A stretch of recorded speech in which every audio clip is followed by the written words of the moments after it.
I've got my old code. I got a 40 game to go to. 40's on, 40's here again. Back to greet me like an old friend. And well, that's the thing about, that's what I like about. Yeah, that's the thing about football. Whoa. 94.7 The Pulse.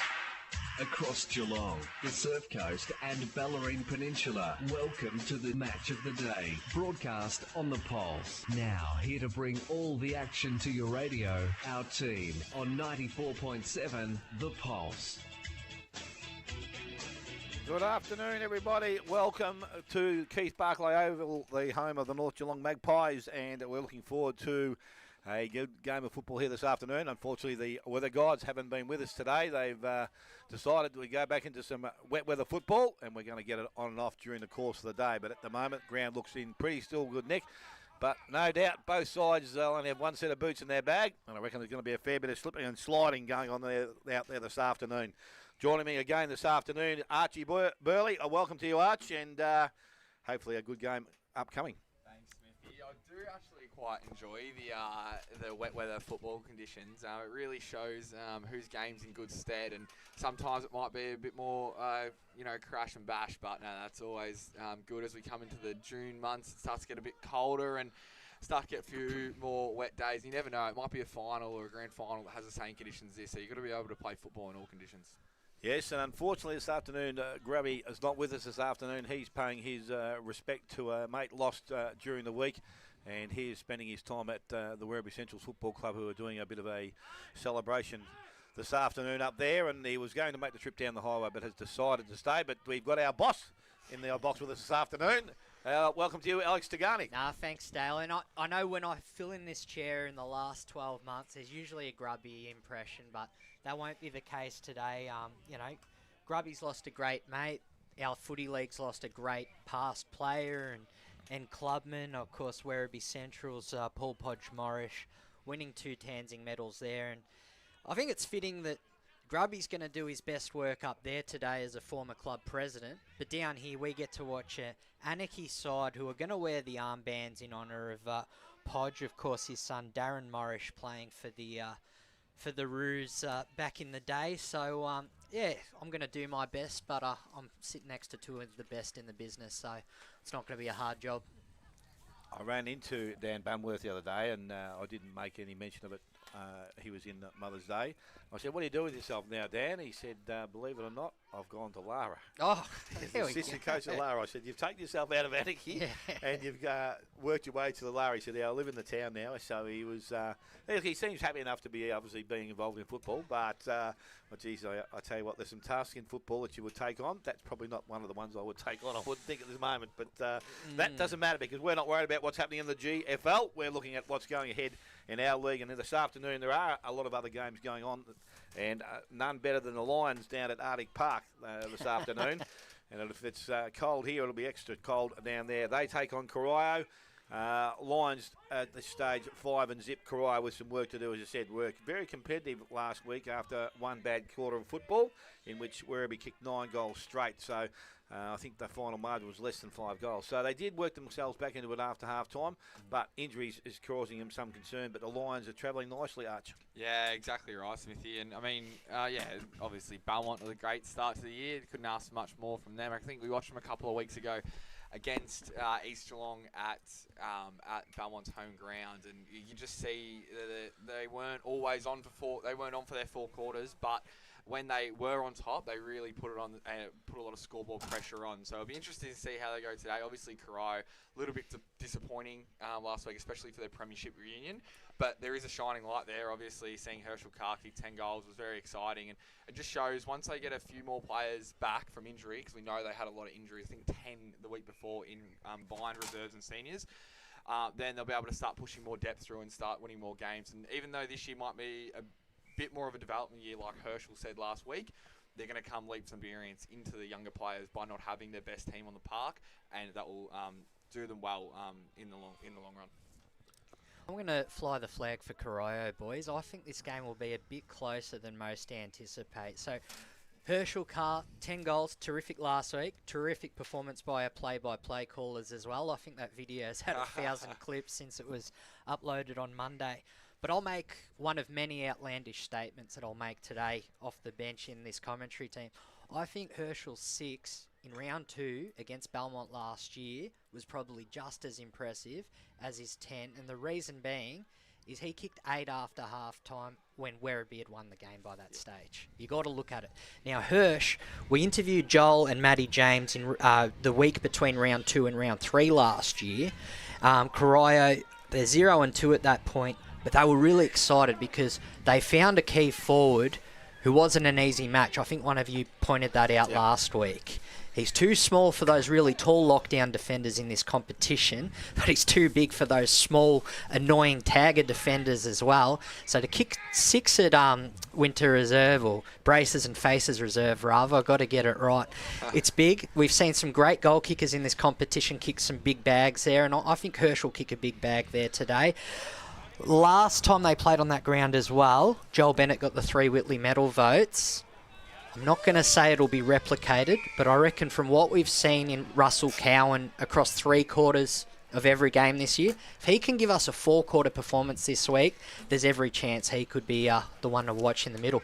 I think they got to give him more opportunity. Sorry to cut you off there, Dale. But Grubby pointed out perfectly last week. He started red hot, Cowan, and he ended up fading out of the game because he didn't get enough spells on the bench. Obviously, they didn't have, the men to, change it over. But like if he can just have little spells, a bit like 2010 Collingwood with what they did in 2011 when they did with Dane Swan, he'd come on for 2 minutes, come off for 2 minutes, get a good spell, come on, be effective when he's on the ground. If they can do that, he's the key in their midfield, and he brings other players back into the game, and he could have a massive game and go a long way in saying for the result. I think you'll find that today that Herschel Carr won't get a De Leon playing on him. So he spent a fair bit of time on him last week, and when you're looking at matchups, and we talk about which sides can go now, whether Slorak goes back today and plays on him, that will be, I would think that would be the first option you would take. Because he's been your best defender and he's been taking the best forward in the recent weeks. So Herschel is a good footballer. He's just one of those blokes that just has a knack of finding the footy. I wouldn't say he's not. I don't know how to put it. He's, as I said, he can. He's a bit like Cozzy and those sort of blokes. They can hurt you in small bits real quickly, and then he might go out of the game just for a little while. And again, that's with flow of the ball coming down and all the rest of it too. So that does make a difference as well. But I think you'll find it a little bit harder today. Would love to see him go out there and repeat, get a 5 or 6 for Corio's benefit as well. I think this might be a one-sided affair. I think Belmont Lions, from what I've seen so far of them, and just speaking to 2 or 3 people around the league, they're going pretty nicely. And they've got some good depth out there. They're one club that could probably look out and say, well, there's 4 or 5 players you could automatically slip up and put in, and again, injuries has a big part in that as well, because they're going okay. So, and that game did start early, so actually 10 minutes through the first in that game, and it's 2 goals apiece, so scores level on 12. How come they started early? The NAIDOC round? There is a ceremony to do with the NAIDOC reconciliation week and all that, but I wasn't aware that the game was starting early, so good pick up there by Arch. Before we finish that game, one more question to both of you. I'm happy for whoever takes it. Matty James had a terrific, when they played again in round 13 last year, Corio were in the game for the first half. Matty James, 2 Whitley medal votes. Today he's named on a wing.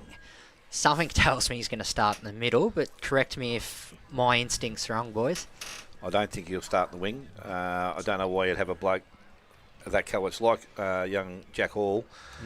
I reckon since they put him out in his wing, his effectiveness around the ground is not anywhere near as great. I think he's another bloke that needs to play on ball. They've got Cowan in there. I think if you put Cowan, Hall and Matty James in there, now that obviously Joel's not playing, then they're your 3 better options to have in there to start your game off and win a game of football. If you put them in and then you've got blokes coming in and out, it all works fine. But I think they're the 3 blokes that you need to start with. So I'd be very, very surprised to see Matty James start out on a wing, because I don't know whether he'd be suited to playing out there, not on a small ground, because the ball will bypass him too much. So he's got to be around and chasing it. as a bigger body, I can see, from a coaching standpoint where they might be coming from, trying to be, that link play through the middle, trying to hold that space. And especially last week, one thing that was really notable was how quickly when Werribee got the ball, they moved it from end to end after Corio had locked the ball in. So maybe he's going to play more of a defensive wing, right? Maybe a player when they get the ball inside their forward 50 and just kind of guard that space. And obviously, he's good overhead. His skills are good. He reads the play well. So I could see kind of where they're coming from, but yeah, it could also be just coaching games to see what they'd throw back at them. All right, next game we're going to look at is the Battle of the Roundabout, and that's East Geelong taking on the Tommy Tigers. Again, East Geelong probably thought they may have been a little bit better situated at this stage of the year, and Thompson have also dropped a couple of games that we probably thought they may not have, especially the one against Belmont still a couple of weeks back. So interesting times ahead, and obviously both sides will be looking to put their best foot forward this afternoon. How do you think this will go, Alex? Well, I think based on what's available out there, it's a bit of deja vu from last year. East Geelong could easily win both games head-to-head in the home and away season, and as we learnt, that means absolutely nothing if they play a third time at St Albans. Of course, referring to the preliminary final where not only did Thompson win by 11 points, but after I saw all the coaching panel about half an hour before the game just assessing the centre circle, they won the centre clearances 10-4 in that prelim. So we keep saying every week Paul Lynch knows what he's doing as a senior coach, and I'm sure come September that'll be the case again. But right now, East Geelong, the only player I really miss seeing is probably Jack Dixon, a Team of the Year member from last year in the back line. He's got defence duties for our nation. Other than that, they've just, like Belmont, they've got all this depth coming in from both their resis.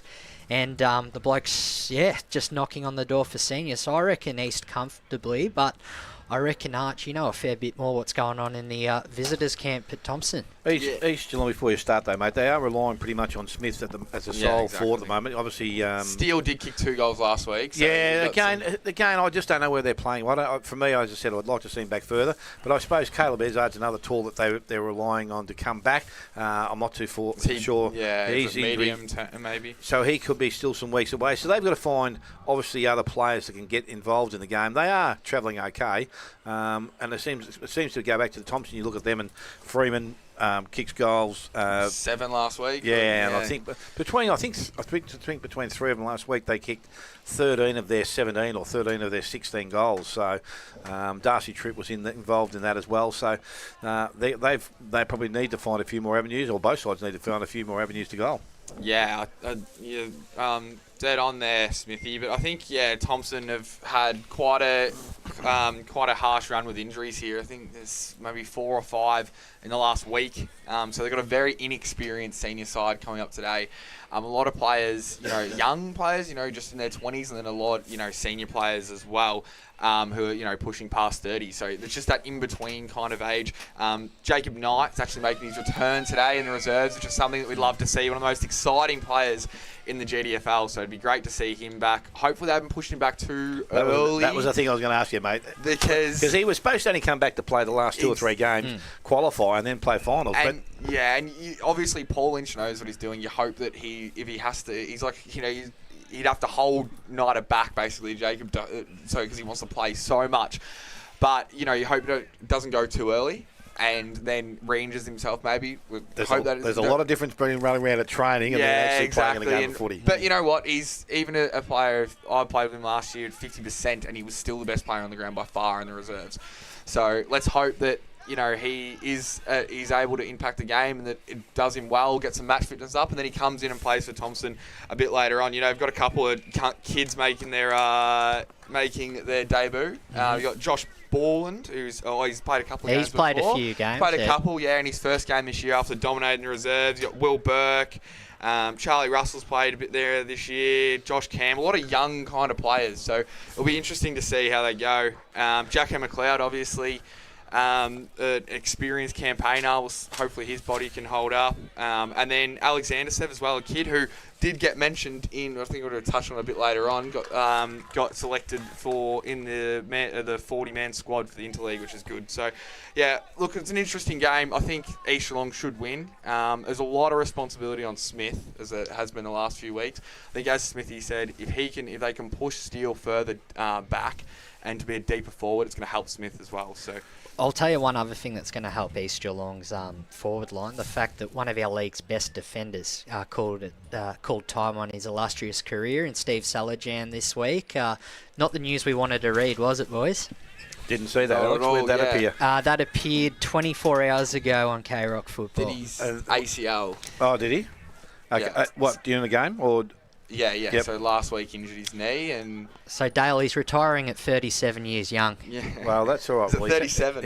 He's had a decent career, and as I said, you play football as long as you can, and then you've got to worry about what happens, not so much in 3 or 4 years' time, but when you get to 45, 50, and then obviously over 60, the body does start to change a little bit from there. So I can tell you, if he's not up to it, mate, you've made the right call, and let's hope everything goes well for him. So, but an illustrious career nonetheless, and so congratulations to him. Obviously, spent some years at South Barwon in the GFL and at Birregurra as well.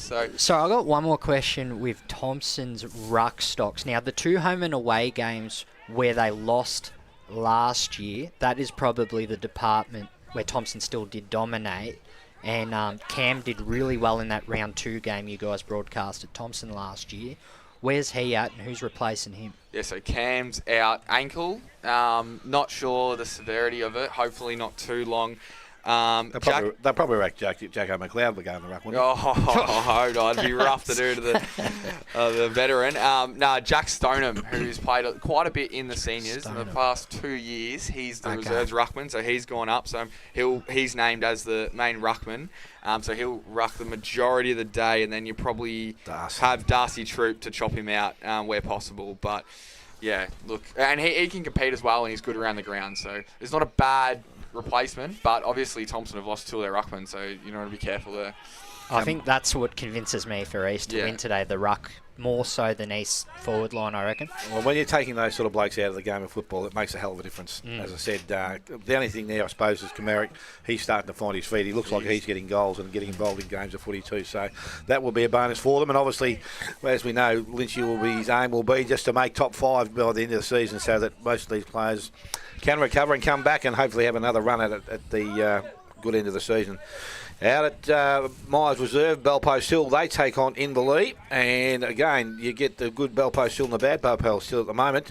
Up there this afternoon. These conditions might suit them a little bit. Could be a bit of a danger game for Inverleigh, but you would think Inverleigh would have too much strength. And Bowie Collins returning home with could make it interesting up there as well, with a few of the boys going to say hello to him. I think Timmy Barton might run past him and just clip him on the back of the ear and say, "How you going?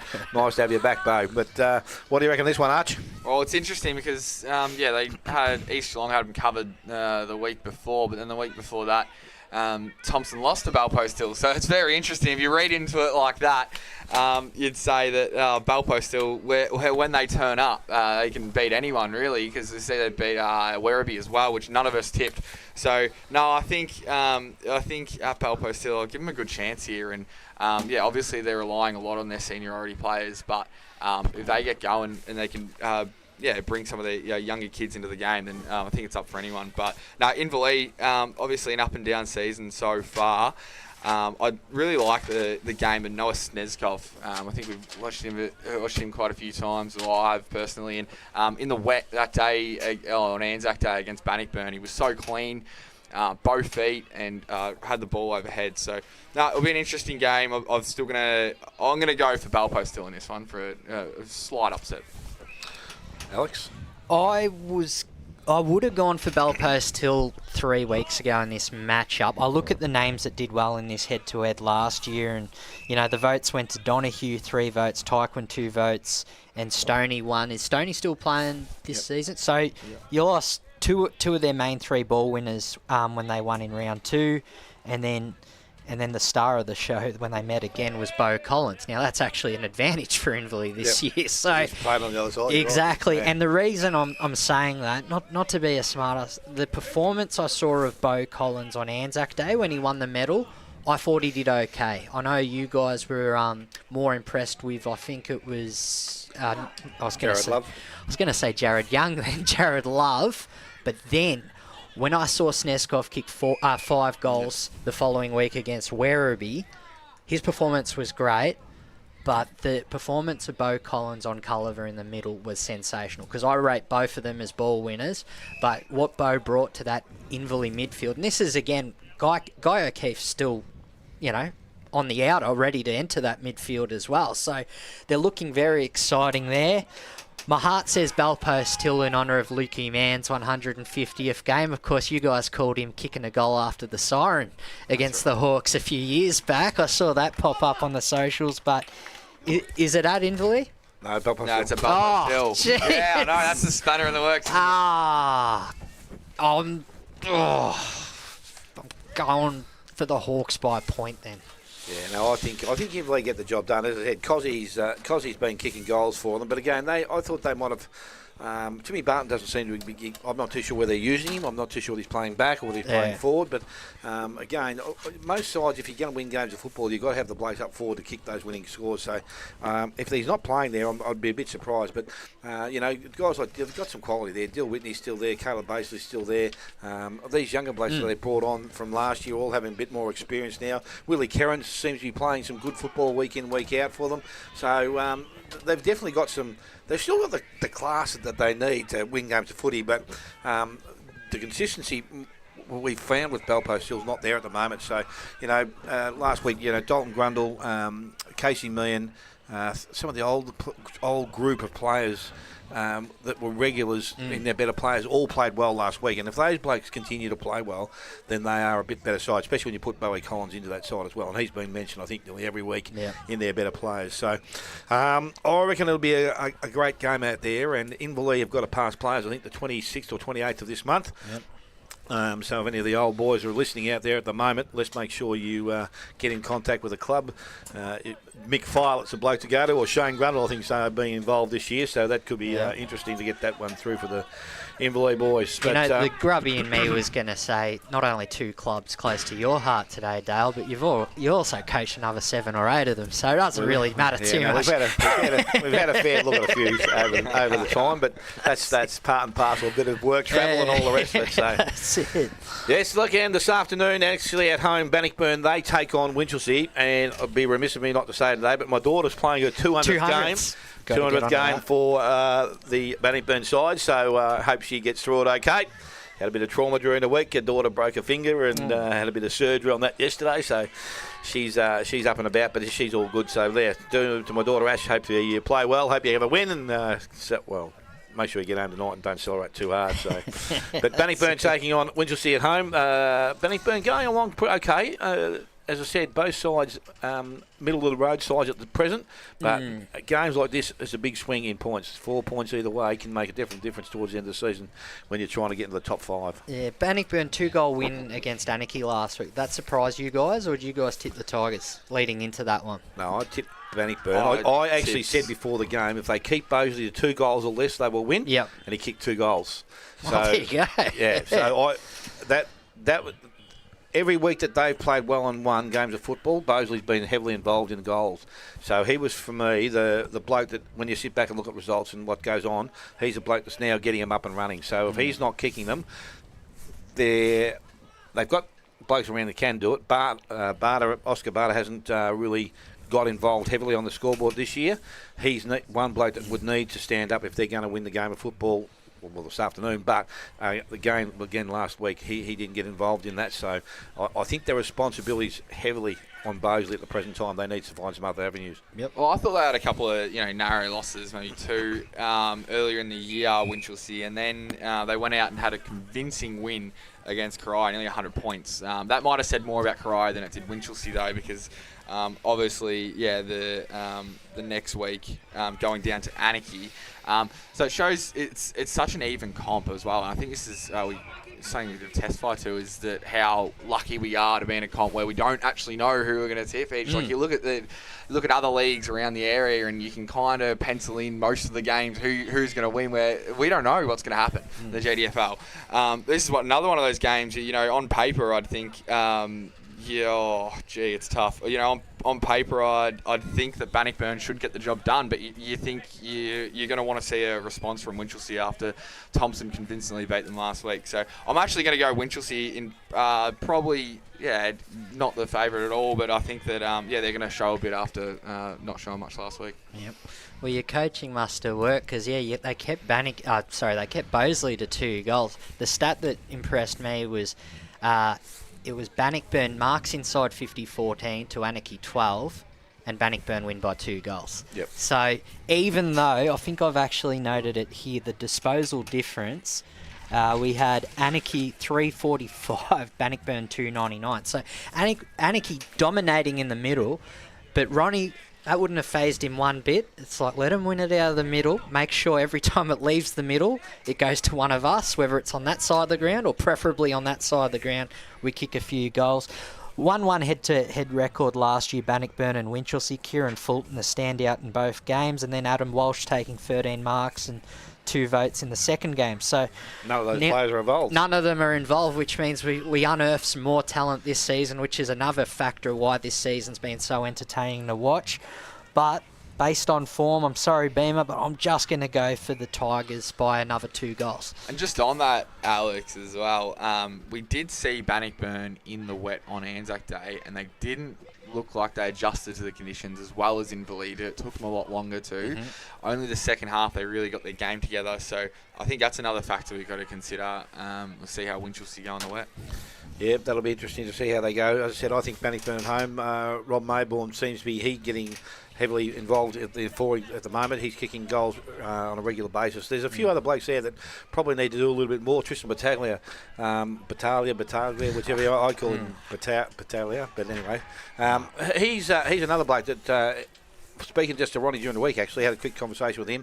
He's missing goals that he would never normally miss. So again, he might not get high possessions, but if he gets 5 or 6 round goals, usually you can put him down for 3 or 4 goals. He's that sort of class. So if he can kick goals from this afternoon, it's important because obviously Butch Shaw involved now back at Bannockburn and has coached most of these blokes at Winchelsea, so we'll have a fair knowledge of their ability and where they need to do and how they can go about beating them. So I reckon the home side win. The margin, I reckon probably 3 goals. I reckon they've been showing enough. To me, they've been in all games so far this season, haven't been blown out of the water as yet, and I think today they can get over the top. You know what matchup I'd love to see in that game? Connor Jervis leading tackles in the league, 36. Caleb Brown on 35. Now, I know both of them are probably going to be on the other player's X-Factor player, but put them on each other for a quarter. I want to see what happens. Yeah, I don't know whether Caleb Brown will play in the same position as Connor Jervis. You're right there, but look, he's been exceptional. As I said, it's a pity. It's a pity Winchelsea didn't have probably 2 more of him, of his size and marking ability, because I think with the 2 Parish boys now not playing, I'm not too sure. I think Finn and India both not playing this week. Is that? I looked through the side. I didn't see. I had a quick look, but again, what I look at and what I see is probably 2 different things.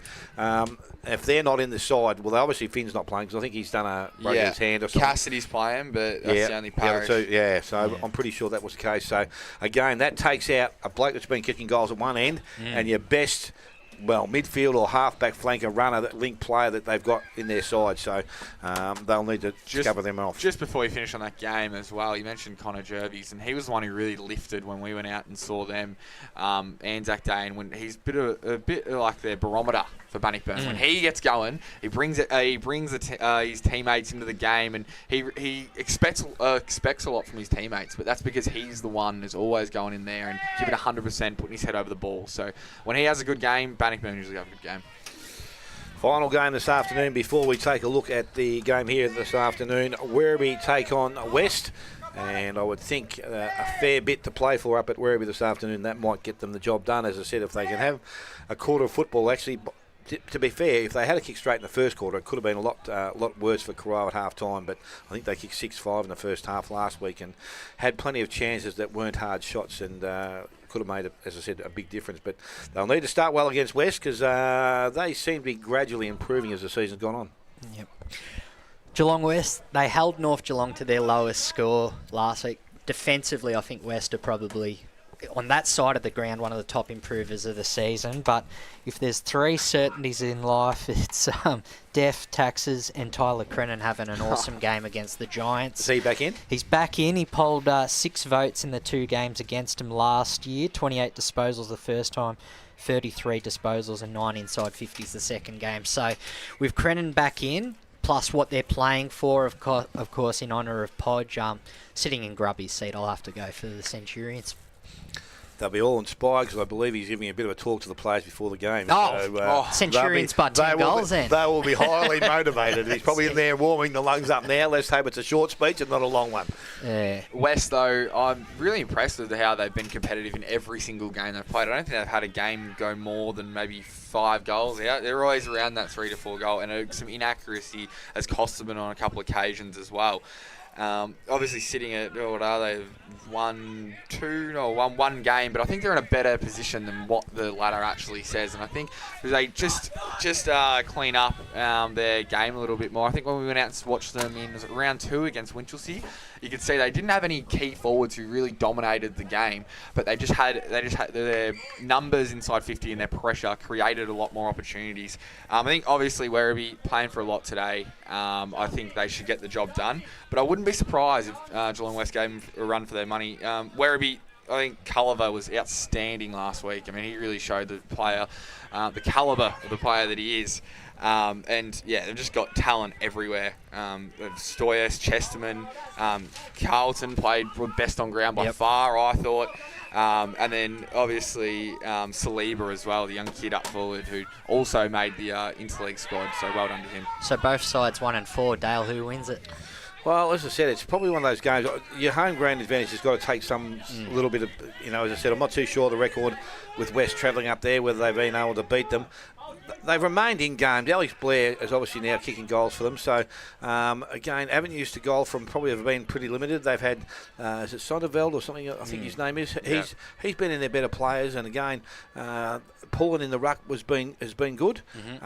So, they've definitely got some players and a group there that are heading in the right direction.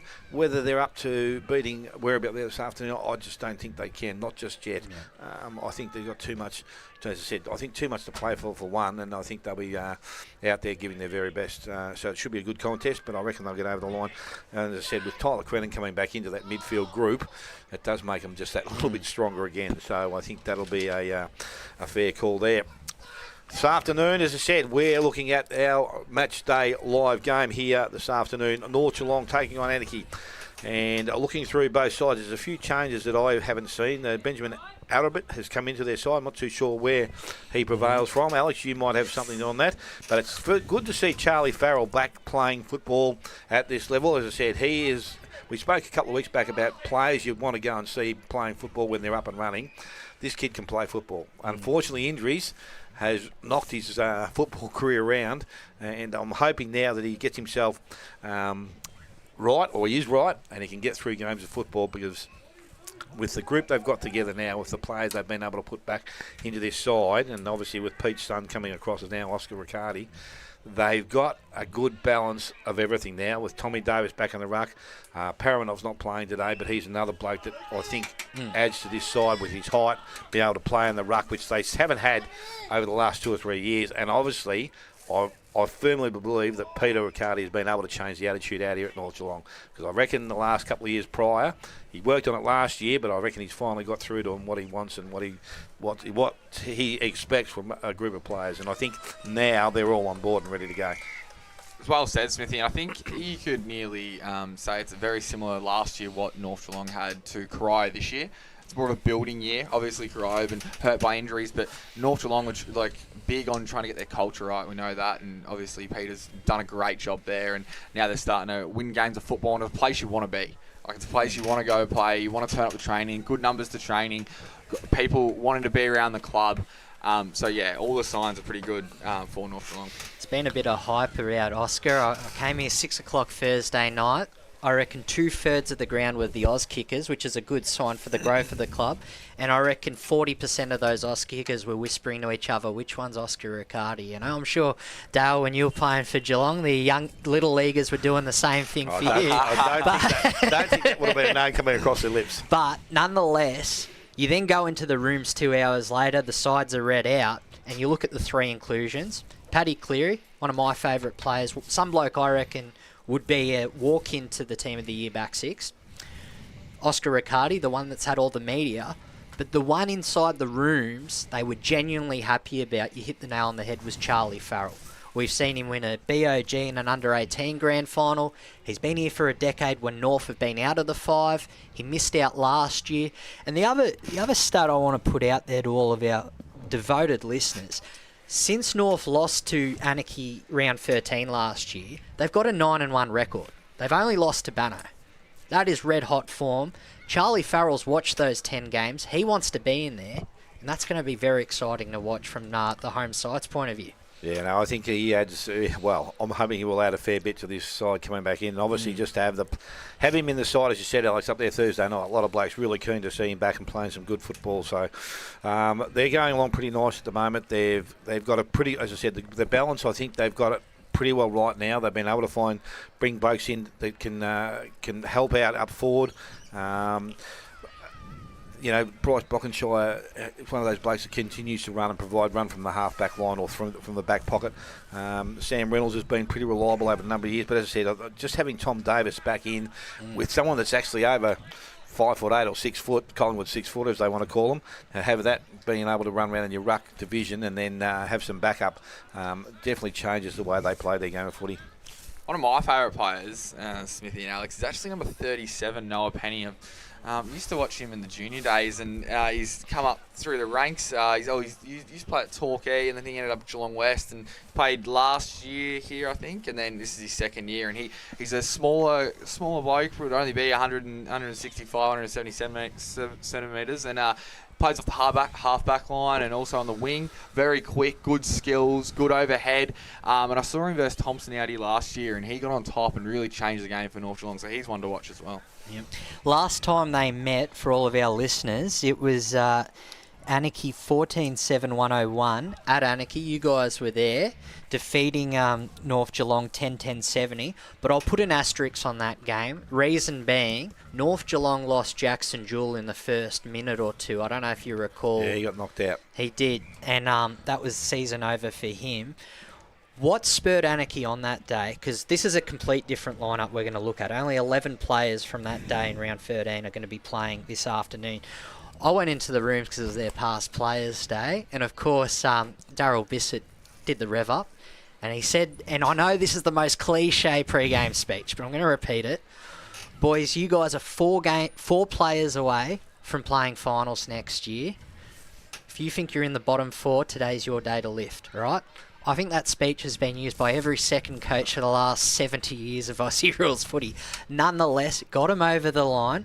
I now look at that speech when I look at the North Geelong lineup and look at their bottom 4 players today, because coming into this side in the second half of the season will be a Cooper Vaughan, will hopefully be for their sake of Paramanov.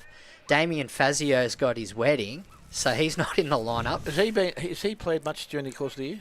I believe he's played a few. Okay. Archie, that's probably more of your question. Damien Fazio, has he been playing up forward? Not sure. Nonetheless, John Fazio seems to be the one that's kicking goals regularly. But again, whether they put the right Fazio in there, you look, but they're not too far apart. So North-wise, and again, I'm not ranking every player 1 to 22, but if you look at the lesser performers today, well, there's some 3 very handy names that are coming back into their lineup soon.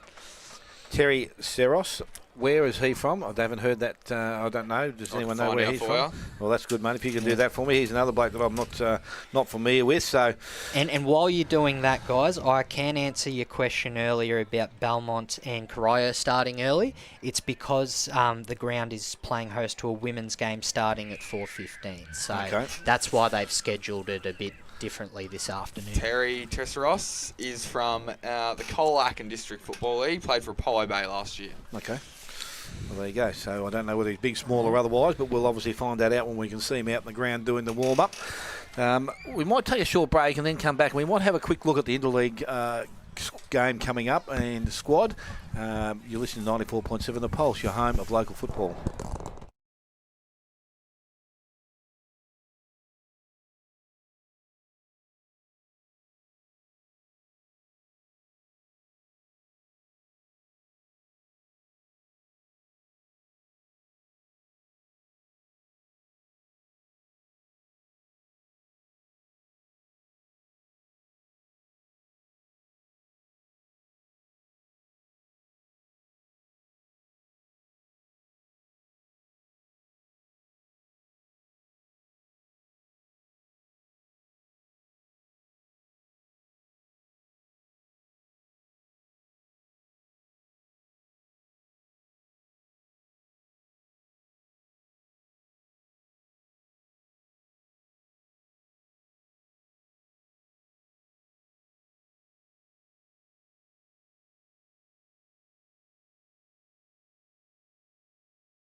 All action, the match of the day, only on 94.7 The Pulse. Yes, and welcome back. As I said, Interleague not too far away. I believe we're going to have 3 training runs. Is that right, Alex, before they play the game? I think one... So May 28th was the first date that I was told. Yeah, but and I think the following week, before the week, actually before coming, they're going to do, I think they have a couple of nights. And the squad, I think, has already been dropped from 60 to 40. Is that correct? I believe the squad that Archie's going to quickly read, that's got 40 on it. But with Oscar Riccardi coming through the GD mid-season draft, there might be another name. Yeah, well, that was obviously he would be one that you'd want to look at adding into that side. But go through them, mate, and just let us know who's in there. And I'll go through each team, and if there's any that you want to say, there is. Availability is going to be a big issue. That's what you're going to say, Dale, because a lot of players do take this time to go away with their mates. You know, they like to have a weekend off, you know, in the middle of the season. So it's a very contentious point because a lot of the, say, older fellas, they think that, you know, Interleague's the be-all and end-all, and it used to be the thing that you want to do back in the day, which I very much think it is as well. But a lot of players, they don't take footy as serious this day and age, and they like to have that week off to try and refresh them in the middle of the season. So the list. Just looking at your list there, Anakie. There you got Barter, Josh Mawson. Yep. Now, what's his situation? Obviously, he's only going. Is he not playing? So my understanding from what Jake's told me is that both Josh Mawson and Jake Long are going to be playing season long at this point. Okay. No pun intended there. But Arch, give a quick read through the squad and maybe... Jaden Davies is the one that's mentioned on that list. Yeah. His availability, surely if he's playing... How about I make you a promise, I'll find out by half-time. Yeah. How's that sound? No, I'm not just... He was one bloke that obviously that did stand out, obviously, because being a Port Melbourne listed player... Yeah. If he's got to play on the weekend and then is he available to play on the Monday, does that still work? Or is he, because he's played one game with Anakie so far, is he now qualified? Or what's the... Well, see, when Interleague was run by VCFL or AFL Victoria, there were prerequisites. I'm not sure if we've actually got any because this is an organised game between the two leagues. Yep. Yeah. But also you have the same question for Oscar Riccardi. He's still on... Yeah, he's VFL played 5 VFL games already this year. Anyways, Arch, take us through the squad, and just so the listeners can have a look at or have a listen to some of the names rather. So Bannockburn, we got Ryan Perkins, Reece Ginn, Austin Marnie, Fletcher Wilson, Bailey Kelly, and Josh Kunchka. So Ronnie's had a good look at some of those names, Dale. Yeah, well, obviously he's part of that panel, isn't he? The coaching panel. Yep. Bell Post Hill, we got Lockie Wilson and Will Cairns. Willie's going all right at the moment, so he'd be... Yep. Belmont Lions, got Ben McPherson, Brock Marnie, Michael Murdoch and Noah Hootsma. Some quality there too. They reckon Murdoch's the best kick in senior footy. He's That's the what best I've been tagger told. as well. So there you go. Corio, we got Toby Bennett, Jack Hall, Herschel Carr, Matthew Jelenic and Hayden Burns. Well, hopefully Hirsch can kick at least 2. Hayden Burns, well, he hasn't been playing, has he? He's No. been one of the injured brigades, so he might be one that might come out. Caleb Ezard probably would be too, wouldn't he? Yeah. East Geelong, we got Ben Crombie, Caleb Ezard, Patrick Bernstein, Ben Mulville and Austin Mulville. Yep. Few knocking for the starting 18 there. Yeah. Yeah, well, I reckon there's a couple coming out Yeah. of the squad so far, yep. Definitely. Geelong West, you got just Tom Richmond, who's a good young player. He is injured now, so keep He an eye is. on him. Gotcha. Inverleigh, we got Logan Haberfield. Rookie of the year last year, enough said. I'm surprised there's no more Inverleigh names, but that's Well, I another said we surprising. spoke about Mason Dixon about the other before. What about Noah him, and Snezkov? and the Yeah. other. Snubbed. We got North Geelong, got Ben O'Brien, Jackson Jewell, Tom Swenison, and Cooper Vaughan. Thompson got Alex Antisev, Werribee, Regan Vesti, Cam Saliba, Jack Stevenson, Tate Hamiliri. And then Winchelsea got Finn Parrish, Lockie Gemmell, Cam Primer, and Indy Parrish. Well, obviously Finn Parrish Yeah. won't play it either, and that, and Indy, I'm not too sure what his injury is. Well, it's the coach's call, but I reckon the captain of that squad will be out there today. Finishing this preview, boys, who wins and why?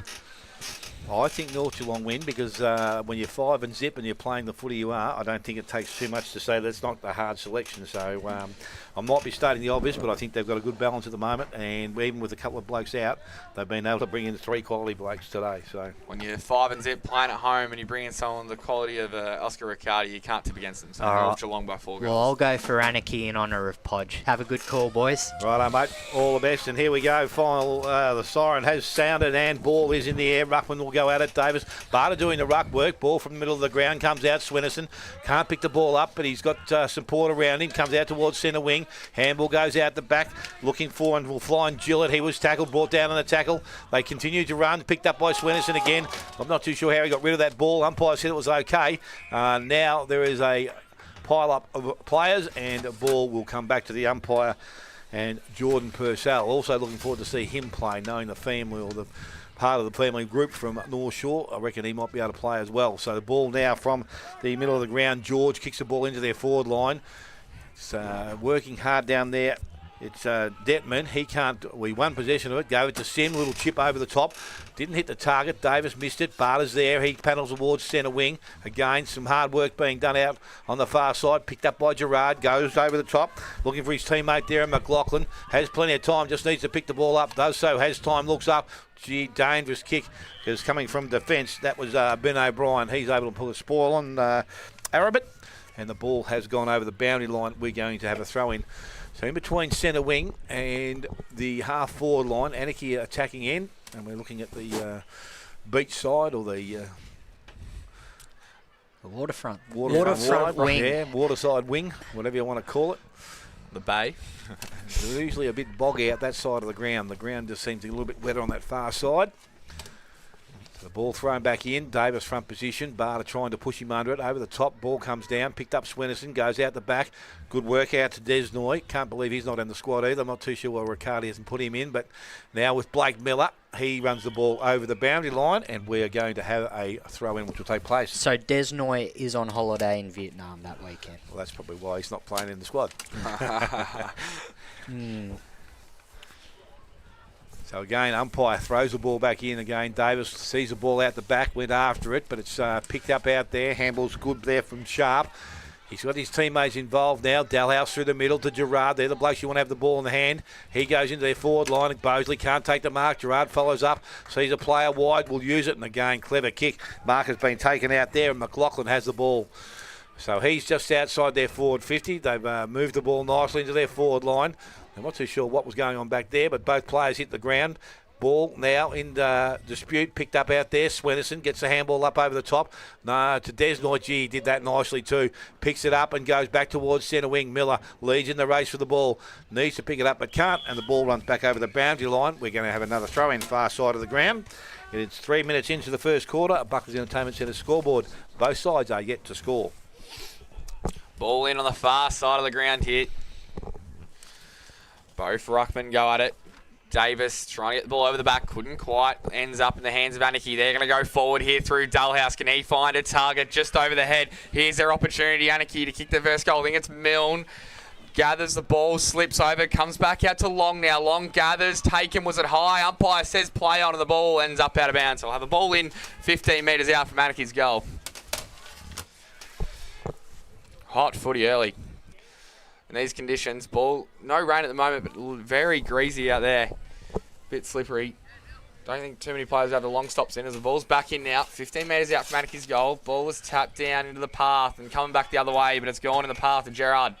He gathers the ball 50 metres out from Anakie's goal. He's going to give the quick hands. No, he's in two minds. Now he's got to play on and find a target, and he does. Out wide. We might have to move finds Milne. Might have to move that pillar out there. He's blocking the scene. Our cameraman is blocking our view. Although they're going to have their first shot of the day. Here's Robbie Milne. 35 metres out, maybe 40 metres out. Oh, probably 40 metres out. Bit of angle around it. He looks like he just stabbed at it. Comes back a little bit, but it's going to be the first minus score. So no score, North Geelong. 1 minus score, Anakie on the Buckley's Entertainment first quarter scoreboard. So North Geelong now to bring the ball back into field of play. They're looking to go straight up the middle of the ground. Nice kick. Mark will be taken out there. Smith comes up. Quick movement. Sees the ball come out wide. And again, they've done that pretty well. And they've got the ball through their half back line now. Kick the ball towards centre wing. Mark, oh gee, there's a fair try there from Mawson. Here, ball comes to ground, and now it's been held up. And the umpire will come in and take possession of it.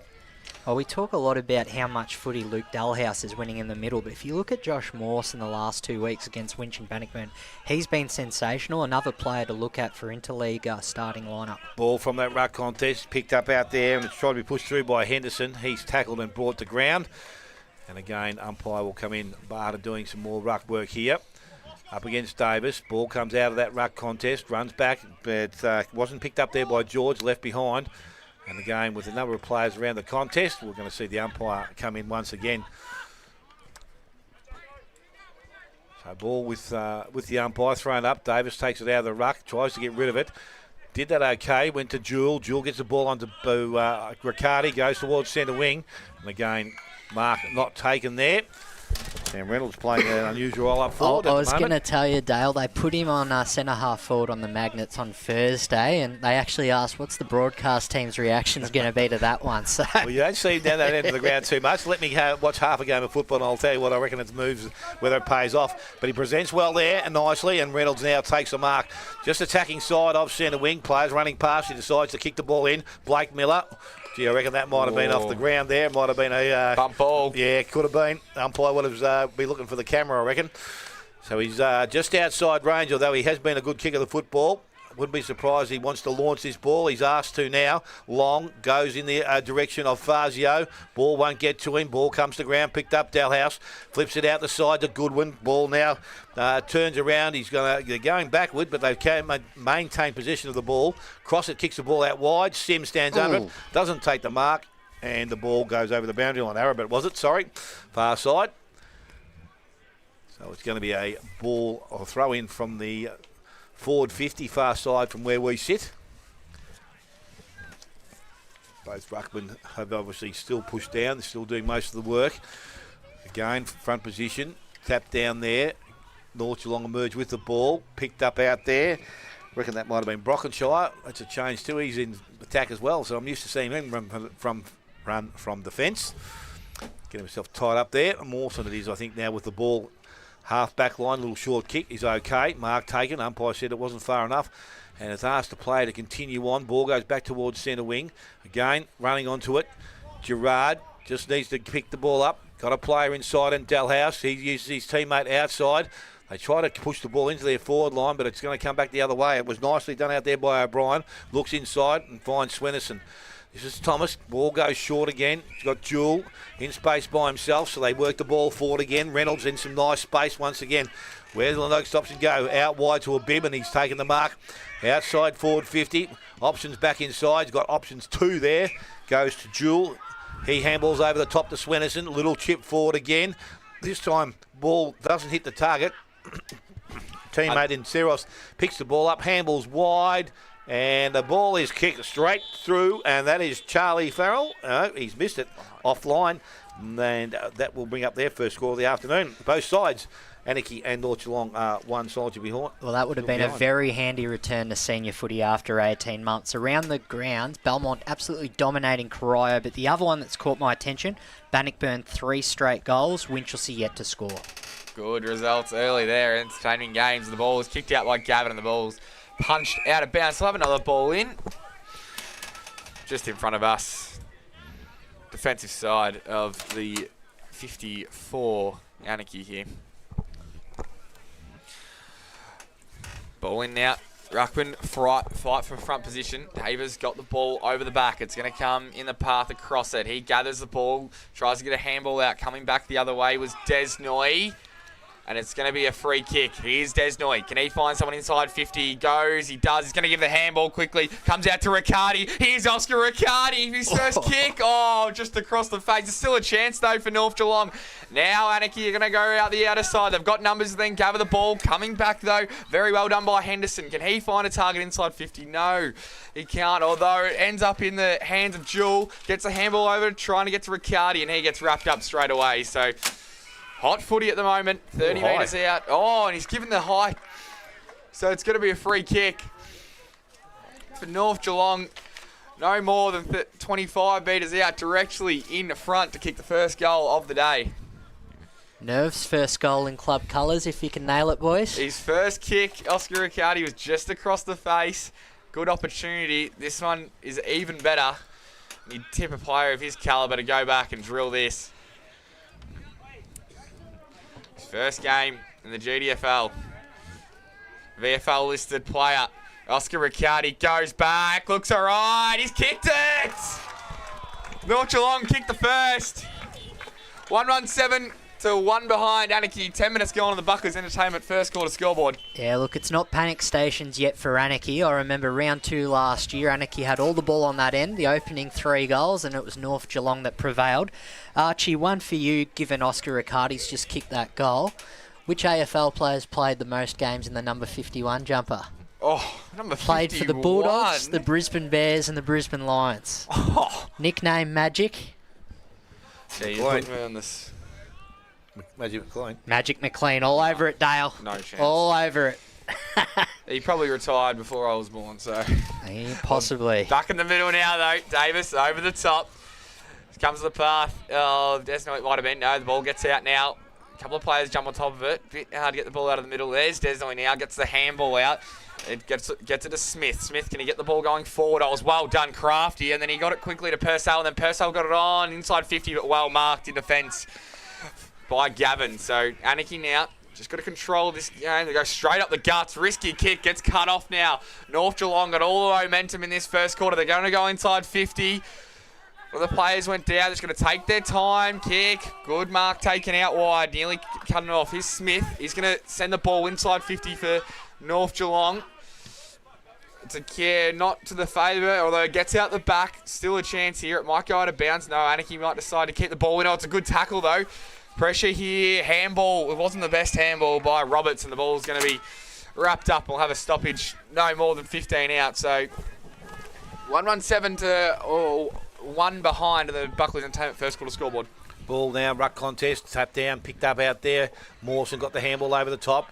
He tried to work the ball forward. Player there was McLaughlin. He was tackled, brought to ground. Umpires let things go. Now he will come in and he will blow the whistle and ask for things to come back. Ball up to take place. About 10 metres in from the 50-metre arc. As I said, North Geelong's attacking end. Might have a blood rule here. No, I don't think so. I'm not too sure what he's asking for. Nominating Ruckman, maybe? Yeah, just throw the bloody thing up. We're not at that level yet. Ball from the ruck contest. Again, comes back between the legs of Desnoy. Does pick the ball up, tackled by Yuka Merriam. Ball goes over. No, it hasn't stayed in the field of play. Umpire will come in once again. No, it did go over the boundary line. Right the first time. Boundary umpire will throw it back in. Yuba Merriam and Blake Miller doing the ruck work. Ball comes back out towards Desnoy. Didn't take it. Over the top, Mawson. He's tackled also with no chance of the ball coming out. Umpire, right call. Ball will come back.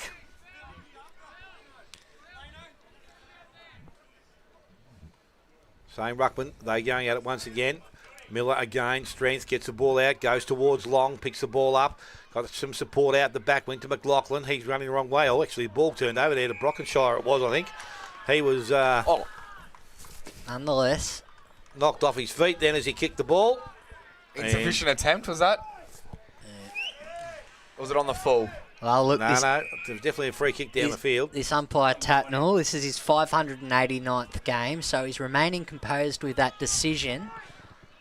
So Jordan Purcell is going to be the recipient of the free kick down the field.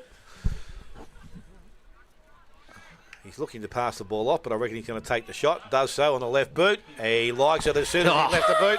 A bit of a connect-tail goal of the day, boys. Absolutely. Jordan Purcell gets his first, and North Geelong second. They move to 2-1. They lead Anakie 1 side to behind. 14 minutes gone. Buckets Entertainment Centre. First quarter scoreboard. It looked quite unorthodox, don't you reckon, Alex? It didn't look like he knew what he was doing. I think he might have dropped it with the wrong hand as well. But the result's all that matters, and there's no pictures in the scorebook. So great finish. It is what it is, Arch. Right now, Anakie, now's their chance to get one on the scoreboard. You know, they're three deepest forwards just before waiting for the ball. Jay Lever, Luke Dalhouse, Andrew Bosley. Three former Falcons teammates that all went on to make an AFL list. So they got a handy forward line. Key is to kick it down there. First time I've seen Lever play with them, actually. Back in the middle now. Ball goes up. Neither Ruckman won the tap, and here they go again. And through Desnoy, gets out wide. It's going to be a good one-on-one win by Henderson. He gets the handball inside. He might get it back here, Henderson. He will. Good run-down tackle by Rhodes. And the co-captain lifts when he needs to, and he's going to go quickly out wide. Good kick, maybe nearly fumbled, but good, well taken on the end by Gillett. So he looks up, not too much to kick to. Long is down the line if he wants to go on that path. Oh, it's an absolute grubber, although it came straight off Humphrey's chest. They're still going to retain possession here. The umpire's paid advantage, so we're going to go quickly now to Schwinnerson. He goes down the line, dumb kick. Oh, it jumped early, but still took the mark in defence for Anakie. So quite a few clangers here early. Detman. Here's Detman. The umpire's going to bring him back, I think, to go behind his mark. Yep, so players are a little bit confused here. I'm confused. So the umpires. Detman I think the ball is going to stay with Anakie. So it's not going to go to Detman. So coming out wide now, it is Gillett. So although the umpire's still saying come back behind. Oh, there's an injured player in the middle of the ground. It might be to do with that. So that's Tommy Davis. The ruckman has probably had their biggest influence in the inclusions this season. So he has been dominating the ruck, hasn't he? Who will be their backup ruck, though, you reckon? Blake Miller. There's a spanner in the works early for North Geelong. So well done from the umpires. Stop the players. We wait for that player to come off as I play on now. Schwinnerson, or it was as they go forward here, Anakie. Coming back, winning the ball. Dalhouse getting a handball out. Here's their opportunity to kick their first goal. Goes bouncing inside the forward 50. Coming back the other way was Cleary, and he takes the ball to ground. So he'll have a stoppage 15 metres out, or 20 metres out from Anakie's goal. But a lot of clangers early. Ball goes up again. Down in the ruck for North Geelong. Handball out. There's going to be another stoppage. So expect a bit of this today with the conditions and more rain to come as the ball's back up again. Dalhouse circling, trying to get the ball out to Girardi. Couldn't quite get there. And then a flying shot off the boot. It's going to be marked on the line. No, it's going to... God, has gone through. So McLaughlin kicks Anakie's first goal, and it was just a flying shot. Got over the top of the North Geelong defender, and he kicks there first. On the Buckley's Entertainment scoreboard, 17 minutes gone. So now we look at North Geelong's options up forward. No Damien Fazio today. Blake Miller goes in the ruck instead of Tommy Davis. So they're going to rely on Mitch Habib, who has been a Wayne Taekwondo medalist from 2019. He's going to be deep in the forward line with Johnny Fazio. So just testing North Geelong's depth here, but a beautiful shot on goal from Pixie for Anakie. And boys, I think we definitely have picked match of the round. No ball. He's back with the umpire in the middle of the ground. Miller doing the ruck work. Barter goes back in. Over the top, he taps the ball down. Goes toward Desnoy. There's a hold. He's going to pay it to Desnoy. I reckon when both players have hold of each other, he'll let the game go, but that's okay. Desnoy now with the ball. Runs, carries, kicks out wide. Went looking for his teammate out wide. Sims there, but it's picked up and cleared away. Ball comes back inside there from Theros. Delhouse back doing some work in defence. Evades one, takes a bounce, looks for some running options. Gets around the second, needs to get rid of it, was able to do so. Put his teammate under a little bit of pressure here in Gavin. He goes out wide and he's got a player running for him. It was Detman, but turning up was Riccardi coming the other way. Riccardi did nicely, tried to keep the ball alive. At ground level, both players are working pretty hard. Kicked off the ground, picked up by McLaughlin again. Little chip forward by the player from Anakie. I couldn't see who it was. In the hands of Long. Went one way, got away from Blake Miller. Handball's back inside towards Mawson. He was tackled. Both sides working pretty hard around the contest. McLaughlin's there. Players jump on top. Ball held up. Umpire, good decision. And he will have a ball up on centre wing far side. 20 minutes into the Polly Rankin Shield match. Andrew Steele, the only goal kicker. East Geelong 1-1-7. Thompson one behind. So ball from that ruck contest comes out, goes towards the middle of the ground, picked up, crossed it, had the ball, kicked it along the ground, went towards Gerard. He's over the top of it, take it out of his hands there.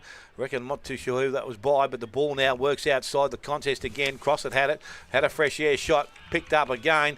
Both sides putting an amount of pressure on the ground, the ball carrier. And Jake Long, I think it was, that had the ball. Unfortunately, couldn't get clear disposal. Barter taps the ball down. Picked up again, Desnoy, a little look sideways. That was good to Smith. Go out the back towards Farrell. And he now transfers play back to our side of the ground, which is tremendous. Ball picks up and they run the ball from the half-back line. Chip back towards Reynolds. He comes up at the ball. Needs support. Has it in Tom Swenison. Ball gets past him at ground level. Picked up. Tapped through the contest there by Sim. It works its way back to the half-back line. Picked up and cleared away once again by Purcell round the corner. Back towards Reynolds. Ball gets out the back. Rhodes is there. Ooh. Oh, thank God he didn't pay that. I think we were all thinking we were expecting it. I was expecting it. It was actually here. No, I don't think you get much more deliberate than that. No, I don't think so. You could have paid that one. I wouldn't have said much about it. But, gee, I'm glad they let that go and go. Ruck contest once again. Miller front position. Barter out the back. Ball gets to the ground. Game not picked up. Handball goes back in from Werribee. Goes inside onto Gerard. Long kick going into their full forward position. Out in front. Long doesn't take the mark. Ball comes to ground. Coming the other way there was Lever, but he couldn't take clean possession. Ball comes out now. And again, they work through Henderson. He couldn't pick the ball up. Swenison did. Handball's wide. Ball goes back over the boundary line. Another throw-in to take place. Just over 20 minutes. Buckley's Entertainment. Centre first quarter. It is 2-1. North Geelong 1-1. Anakie. You love to see that forward pressure from Jay Lever. Since crossing over to the Roos last year, the only game he's played was against North Geelong on this ground. And just after that contest, went straight into the opposition captain, Zach Swenison there. So Miller and Barter in the ruck. Ball comes down. No one wins clean possession on Gerard. Try to get a handball to Dalhouse. Dalhouse underneath there. And then another tackle comes out, running through. To throw a blanket over 10 players at the moment as North Geelong are going to exit with the ball. And it's a misdirected kick. It's going to be out of bounds on the full. So Anakie going to have another opportunity to go inside 50 now. It'll be 65 metres out from their goal. But you expect this one. A lot of their entries have been shallow. So it's going to be cross it. He, once again, goes to the pocket. Quite easily defended for North Geelong. The Crummers converge. The ball comes out. Good tackle from Barter. It goes to the tip of the goal square now. Can they have a mark taken? Long couldn't quite. North Geelong trying to exit. Involved there as well was Lever. Coming through. Good handball. Jewel. He was clean in that situation. Now they're going to think their way through this. Dalhouse come back the other way, but it was a great mark by Farrell. In his return. Blake Miller's still trying to get up on the ground too. He must have fumbled it, and Dalhouse tackled him quickly, although I thought it was a good effort in the end as the ball back down. Barter, what a tap that was. Oh, it was straight down the throat of Sharp, and Sharp couldn't quite execute the 45-metre banana, and it goes out of bounds on the full. So just while we're waiting for the ball, we'll just put the camera to the left there. Blake Miller, he's hobbling off right now. He was our second ruck option. So North Geelong, who are they going to put in now? Tommy Davis is back out there. So he is okay. back? Yeah, he's back out. So he's okay. But it was nearly panic stations for North Geelong there. Still not what you're going to see, though, is North Geelong. You have to give it to a Beecroft or a Jackson Jewell. Comes down the line. Anakie do have the numbers, and a great mark taken over the top by Gavin. He started well. He's going to go quickly. It's going to be 50 metres. Umpire's blown his whistle. Oh, they've stopped the game. You're right. Davis is right in front of camera there. My bad, boys. So they've stopped it. They've stopped it because of Blake Miller walking on the boundary line. Okay, so we're just going to wait for the injured player to come off. I can understand if he's in the play, but where he is. How far off? It's going to give time for North Geelong to man up. Is Mitchell Gavin, oh no, is that through the protected area? Or the umpire says no, because they're still waiting for the play to come off. It was close though. As Millett comes off. Here he goes. Here's Gavin. Can he find a target inside 50? And nearly to the umpire says play on. Might have been a chop of the arms. Now North Geelong got it. Defend gallantly, and the ball is rushed over by Patrick Cleary. So they're going to go quickly now. In the pocket, we have Riccardi. Riccardi looks up and assesses his options. Great kick out and a good mark over the head. Tesseros. He just waits and see what options come in front of him. He's going to go centre wing on the outer side. Big pack of players. Umpire's found a free kick. So we're 23 minutes gone on this Buckley's Entertainment first quarter scoreboard. 2-1-13 to 1-2-8. So ball on the far side. I'm not too sure what's been paid here, but it's coming back. Tommy Davis gives the handball off. And again, they tip the ball around the boundary line. I reckon that may be, is that Riccardi out there or not? Yep. Ball kicked along the boundary line. Jackson Jules presented nicely. So they've moved the ball to the half-forward line now. Just the next kick's the important one. Inside 50. Long kick going forward. Player out there is Purcell. He's up. Mark not taken. Ball comes to the ground. Picked up there. Swenson round the body. Goes back towards the goal square. And it's going to be Fazio was leading the race with the ball, but he's been overtaken there by Gillett. Unfortunately, Fazio went back. He collected the ball. Goes to Habib. Handball comes up. Again, didn't hit the target. Noah Penny was there, but the ball now sits underneath contest. Ball is trying to be worked out. Goes back to Penny. Kicked forward. Again, Sim is going to be the first to arrive. He can't pick the ball up. Penny puts some pressure on, tackles, and umpire surrounds and says, let's have it back. And it's going to be a ball up inside 50. Great forward pressure there by Noah Penny. So umpire now just asking who's doing the ruck work. Mitchell Bibbs doing the ruck work. Ball tapped out. Ends up in the hands there of Gerard. Free kick being given. And it's going to go to Jackson Jewell. I think it is, yes. And he's going to go back. And he's going to kick from inside 50. A kick of about 40 metres. Oh, this will be a massive kick for the boy. Obviously, after round 13, he was out of action because of that injury against Anakie. He'd love to get one early. Boys, how does it look? Steps in, kick didn't start that well, but it's drifted across and travelled actually right across the face of goal and through for a minor score. Must be a bit of a breeze out there. Yeah, definitely looks that way. 2-2 right to left to the North Geelong side, 1-2 to Anakie. We've gone 26 minutes. Buckley's Entertainment first quarter. Gerard tried to gather the ball, though the ball beat all comers and it goes out of bounds. 55 metres out from North Geelong's goal. See Blake Miller on the boundary here, going through a little bit of what seems like a fitness test. Hopefully he's okay as the boundary umpire sends the ball back in, fighting for front position at the moment. Davis is back in the ruck, so good to see. Inside 50 for North Geelong. Oh, was at a high tackle. Umpire says play on, and then he says hold on the ball. So North Geelong going to have a shot no more than 40 metres out. Some good defensive, forward defensive pressure, and the free kick's going to go to Jordan Purcell. So quite a fair few former GFL teammates from a neighbouring club playing off against each other this afternoon here, but I've got to hand it to the Magpies. Anakie put on all that pressure between the 4-minute mark and the 9-minute mark, but if he can convert here, it's a very handy lead going into the first break. We say it so often, you absorb the pressure and then you go back down the other end. Here's Jordan Purcell. Kicks, it looks low. Is there a hand on it? No. Maybe he kicks the goal, and he kicks North Geelong's third. Maybe a ruckman in the goal square would have been handy. 3-2-20 to 1-2-8. 28 minutes gone on the Buckley's Entertainment first quarter scoreboard. Now, you speak about breezes. I'd be interested to see if there's a 3-goal breeze at Victoria Park. 24 minutes in, Bannockburn 5 goals, 2-32, leading Winchelsea 2 goals, 2-14. So Banno with the first 3 goals of that match. At least they're kicking straight today. So we're back with the umpire in the middle of the ground. Said couldn't be too much further to go within the quarter, though we've had a couple of stoppages for players off. So sometimes they're 40-minute quarters. Yeah, we can have them. Now the ball from the middle of the ground. Ball Luca Merriam doing the ruck work, picked up by Davis. Now cleared away. Going only as far there as Mawson. Right boot goes back into their half-forward line, coming through the other way. Ball was attacked there by O'Brien. Did that pretty nicely. Luki Miriam gives the ball across it. Taken away by Jewel. Jewel puts boot the ball.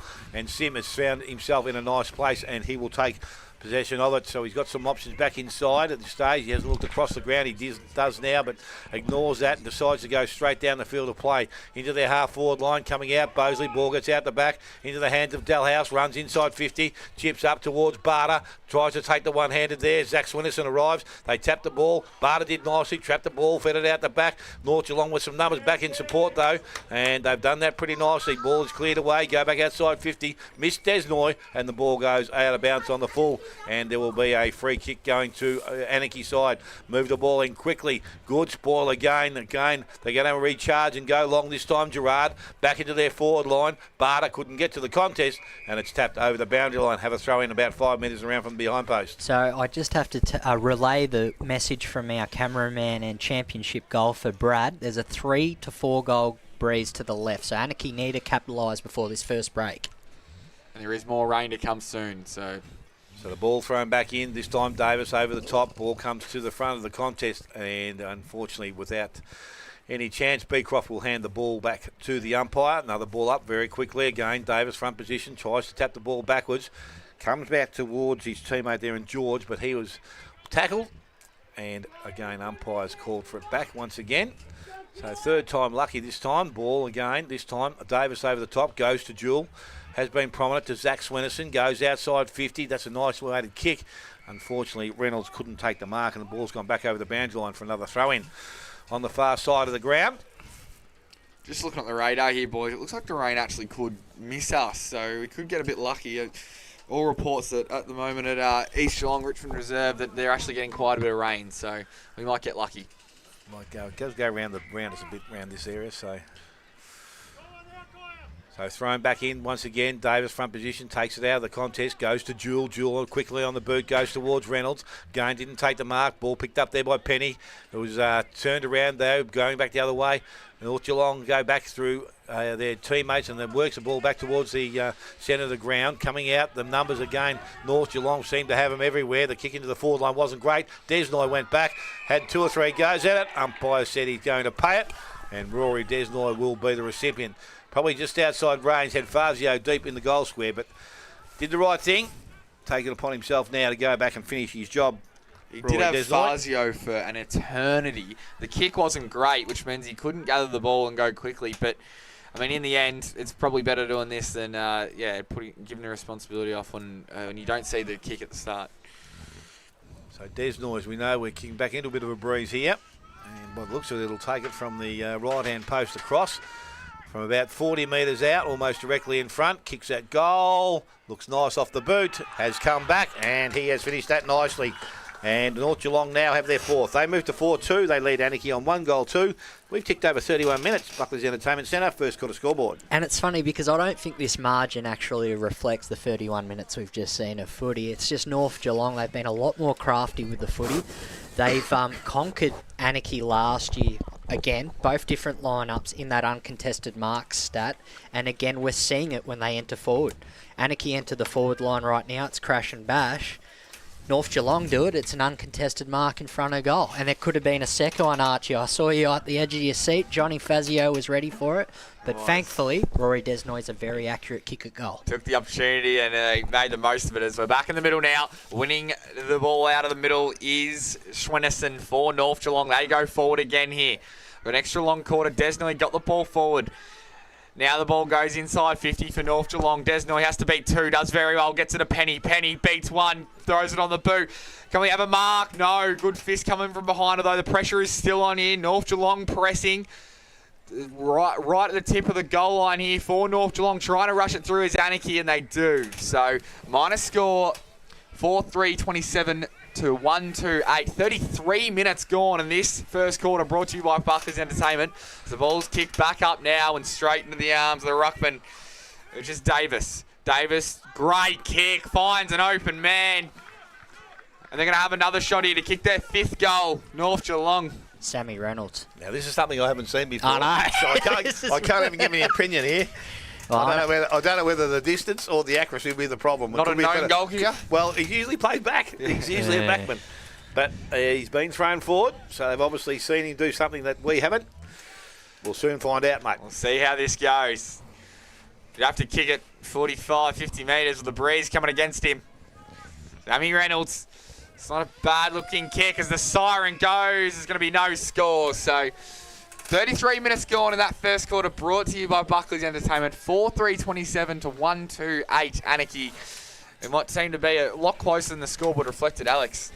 Yeah, look, I'm going to go through some players here, Arch. So why don't we go to a break to the studio? Yeah, I'll give you some goal kickers for the first quarter. And then we'll go around the grounds after the break. That'll be a good idea. Jordan Purcell with 2.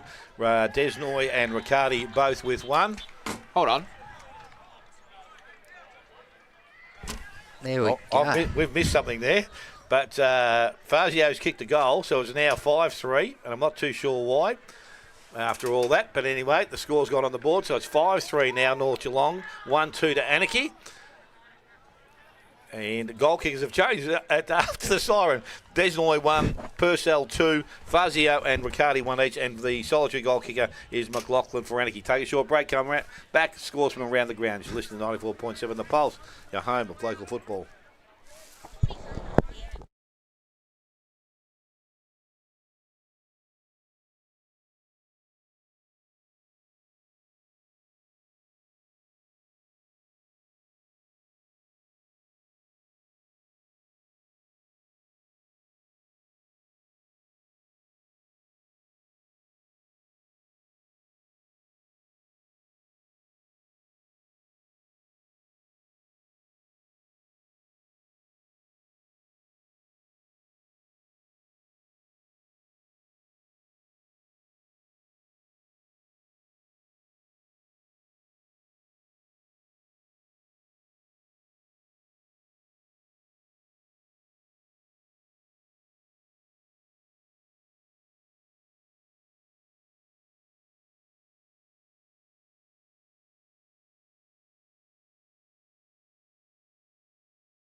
Leading Anakie 1-2, and we're still not 100% sure what went on after the siren went there, but we've had, I think, Jake Mawson went out to speak to the umpires. They asked him to leave. I think the Anakie runner was also over there having his say, and he was told to leave the area as well, so there could be more to come from that. But from around the grounds, we have scores at the present time, 74 Belmont Lions Corio. We would think that would be either close to or just after half-time.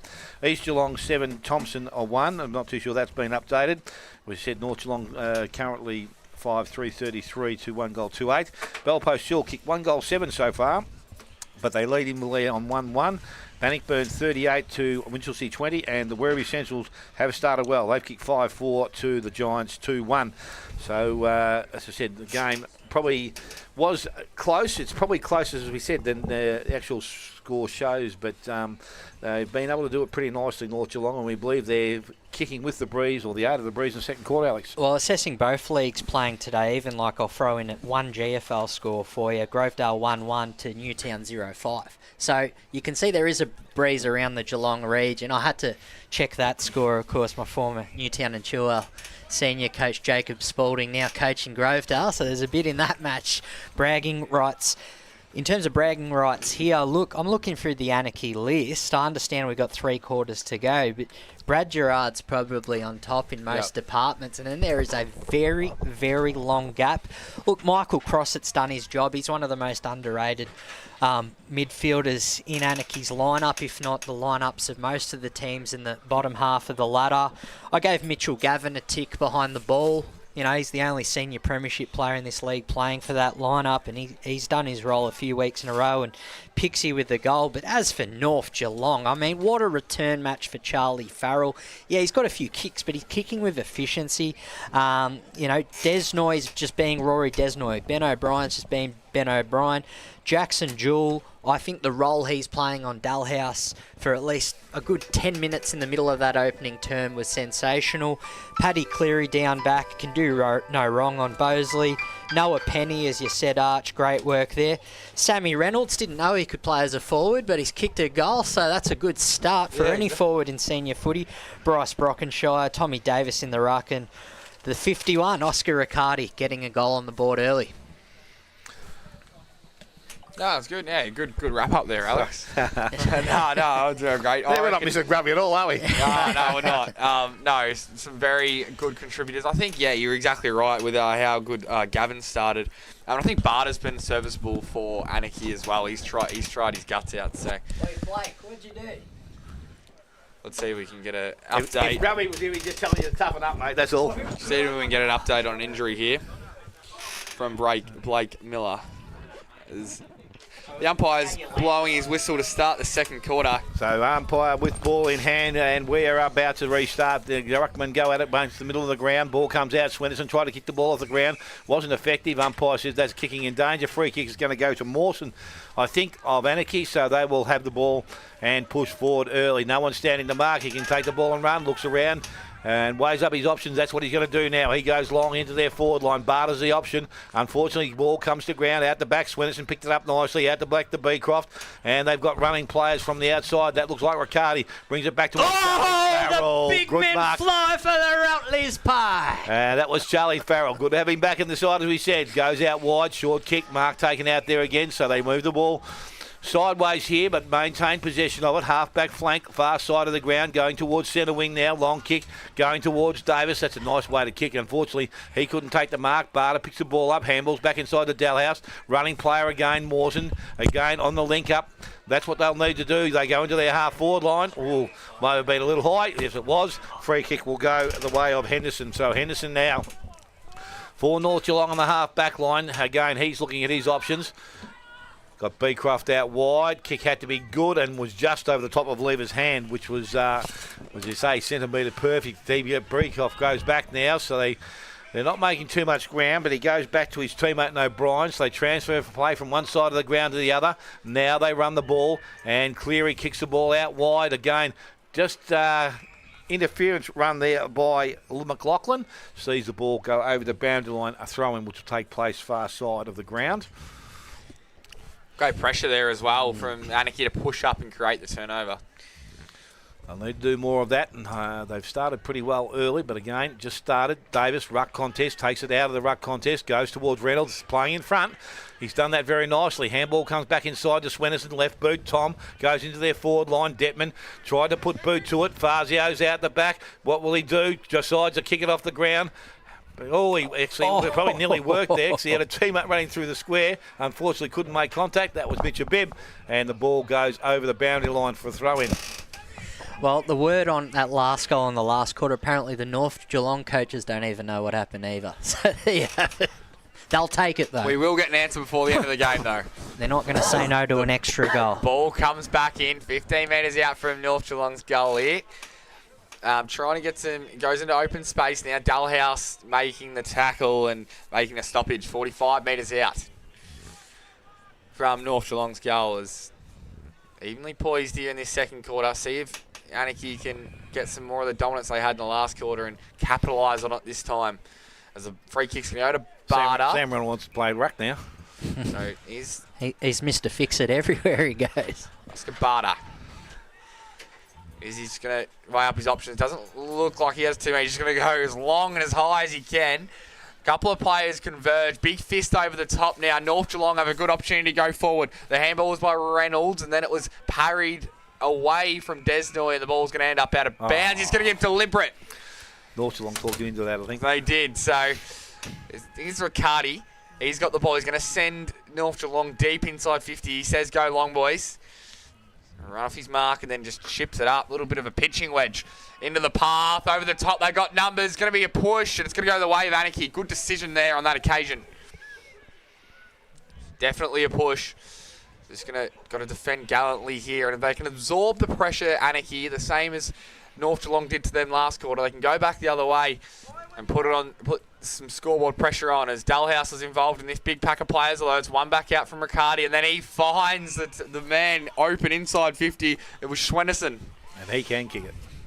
The Thomas variety. So, well done from Riccardi there. That's the skill and the poise of a VFL listed player. Just to weave through and then find the target.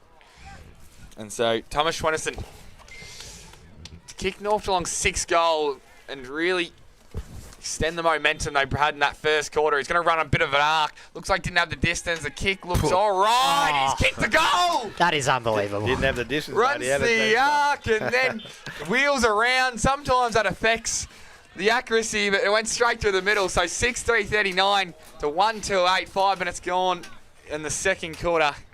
Now, I'll tell you something about Tommy Schwenderson, boys, especially when we talk about these interleague players that are going to represent us against Colac.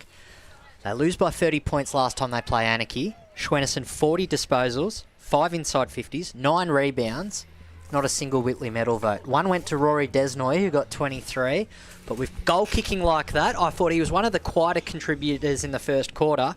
If we have a massive second term from Tommy Schwenderson, brace yourselves. He flushed that. He flushed it. Yeah, no, that was just typical of that kid. Unfortunately, he can kick the ball as good as anyone I've seen. Ball from the middle of the ground, comes out, gains to Jewel, or Crossett actually took it, and Jewel tried to tackle him, brought him to ground. Umpire will come in and take possession of it. So we've moved about 10 metres from the centre circle. So off the cricket pitch just, and Davis, as we said, doing the ruck work up against Barter. Ball out the back, goes to Crossett once again, and the same tackler is Jackson Jewel, and the ball will go back to the umpire for a third one. And another throw up which will take place. So he now throws ball into the air. Davis again, ruck contest. Crossett takes the ball out of the contest. Schwenderson over the top, did nicely to Jewel outside. They've got players forward of the contest. Riccardi just runs onto it. Little chip forward, great use. Fazio in the pocket by himself, just takes the mark. Didn't take it cleanly, but juggled it inside the field of play. As we said, he has been a goal kicker in recent weeks for North Geelong. This will be testing material. I reckon the right-hand post and let the wind do the little bit of a blow. I'll tell you what's interesting about this camera shot right now. You've got the Anakie coaches right now. They're staring at their defenders. Do you keep Gavin down back? Do you put him in the middle? Regardless, North Geelong, it's just a goal fest the last 20 minutes. Fazio comes in and kicks that goal. He has just brought it a little bit to the left and through for a minor score. North Geelong now 2-6-4. Anakie 1 goal 2. And we have gone almost 7 minutes. Elders Insurance second quarter. Got to be very carefully, Anakie, because North Geelong, they kick another 1 or 2 in a row without any response. This game could be well and truly over. So they've got to be careful here. It's already a 32-point margin as Anakie trying to switch the ball to the outer side now. Just not enough movement, though. They might have to just go long down the line, and that's working well for North Geelong. Just getting the ball back and getting it in quickly as this one shinned off, and it's going to be another turnover. So North Geelong, 60 metres out, going to go inside forward 50. Think it is through Fazio. Goes very wide and goes out of bounds on the full. So not his best effort, but just the Anakie, it's just a bit concerning at the moment, Alex. And just the way they're trying to get the ball out of defence. It just looks like they're not moving as well as they'd like and presenting.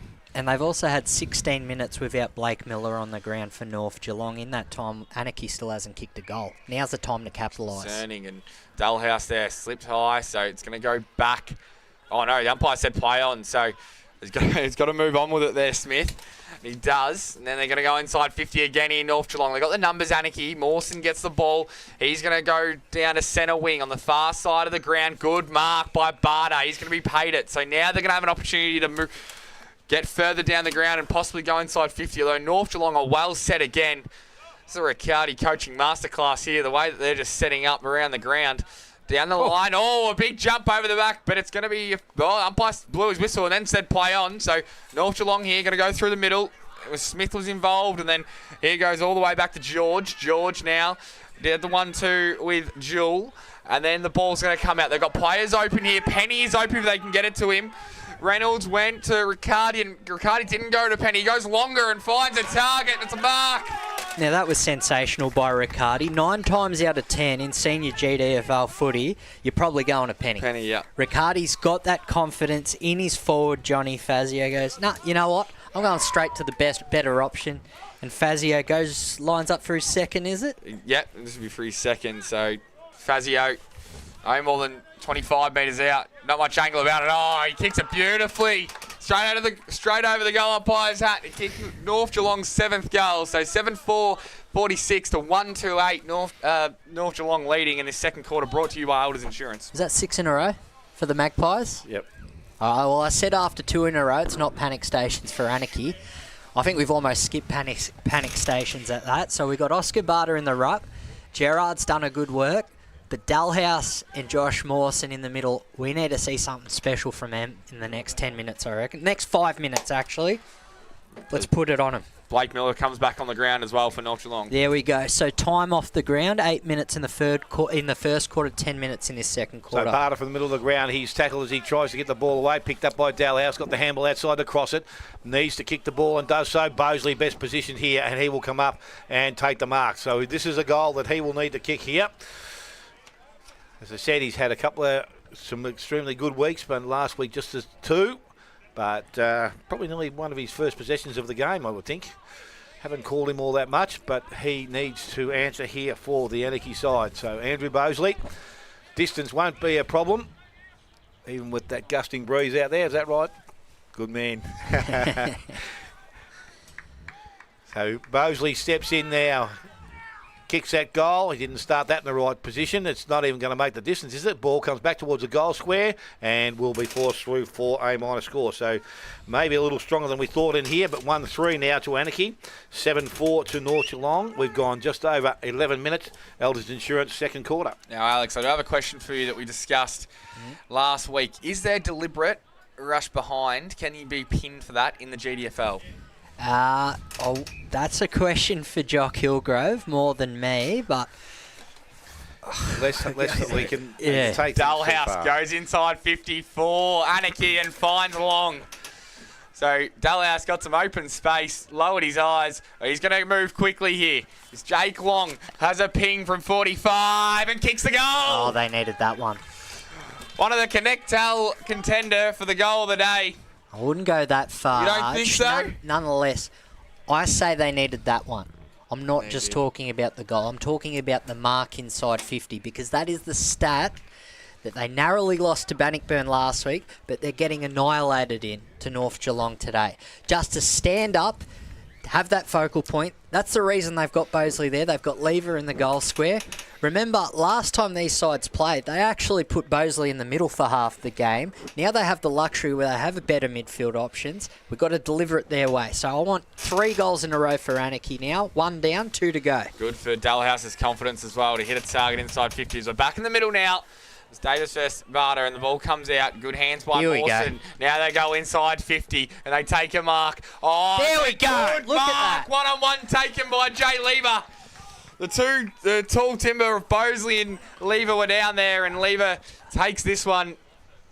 So, as you said, Alex, the movement out of the middle, the connection. Mawson was involved, Dullhouse is involved, and Lever takes the mark.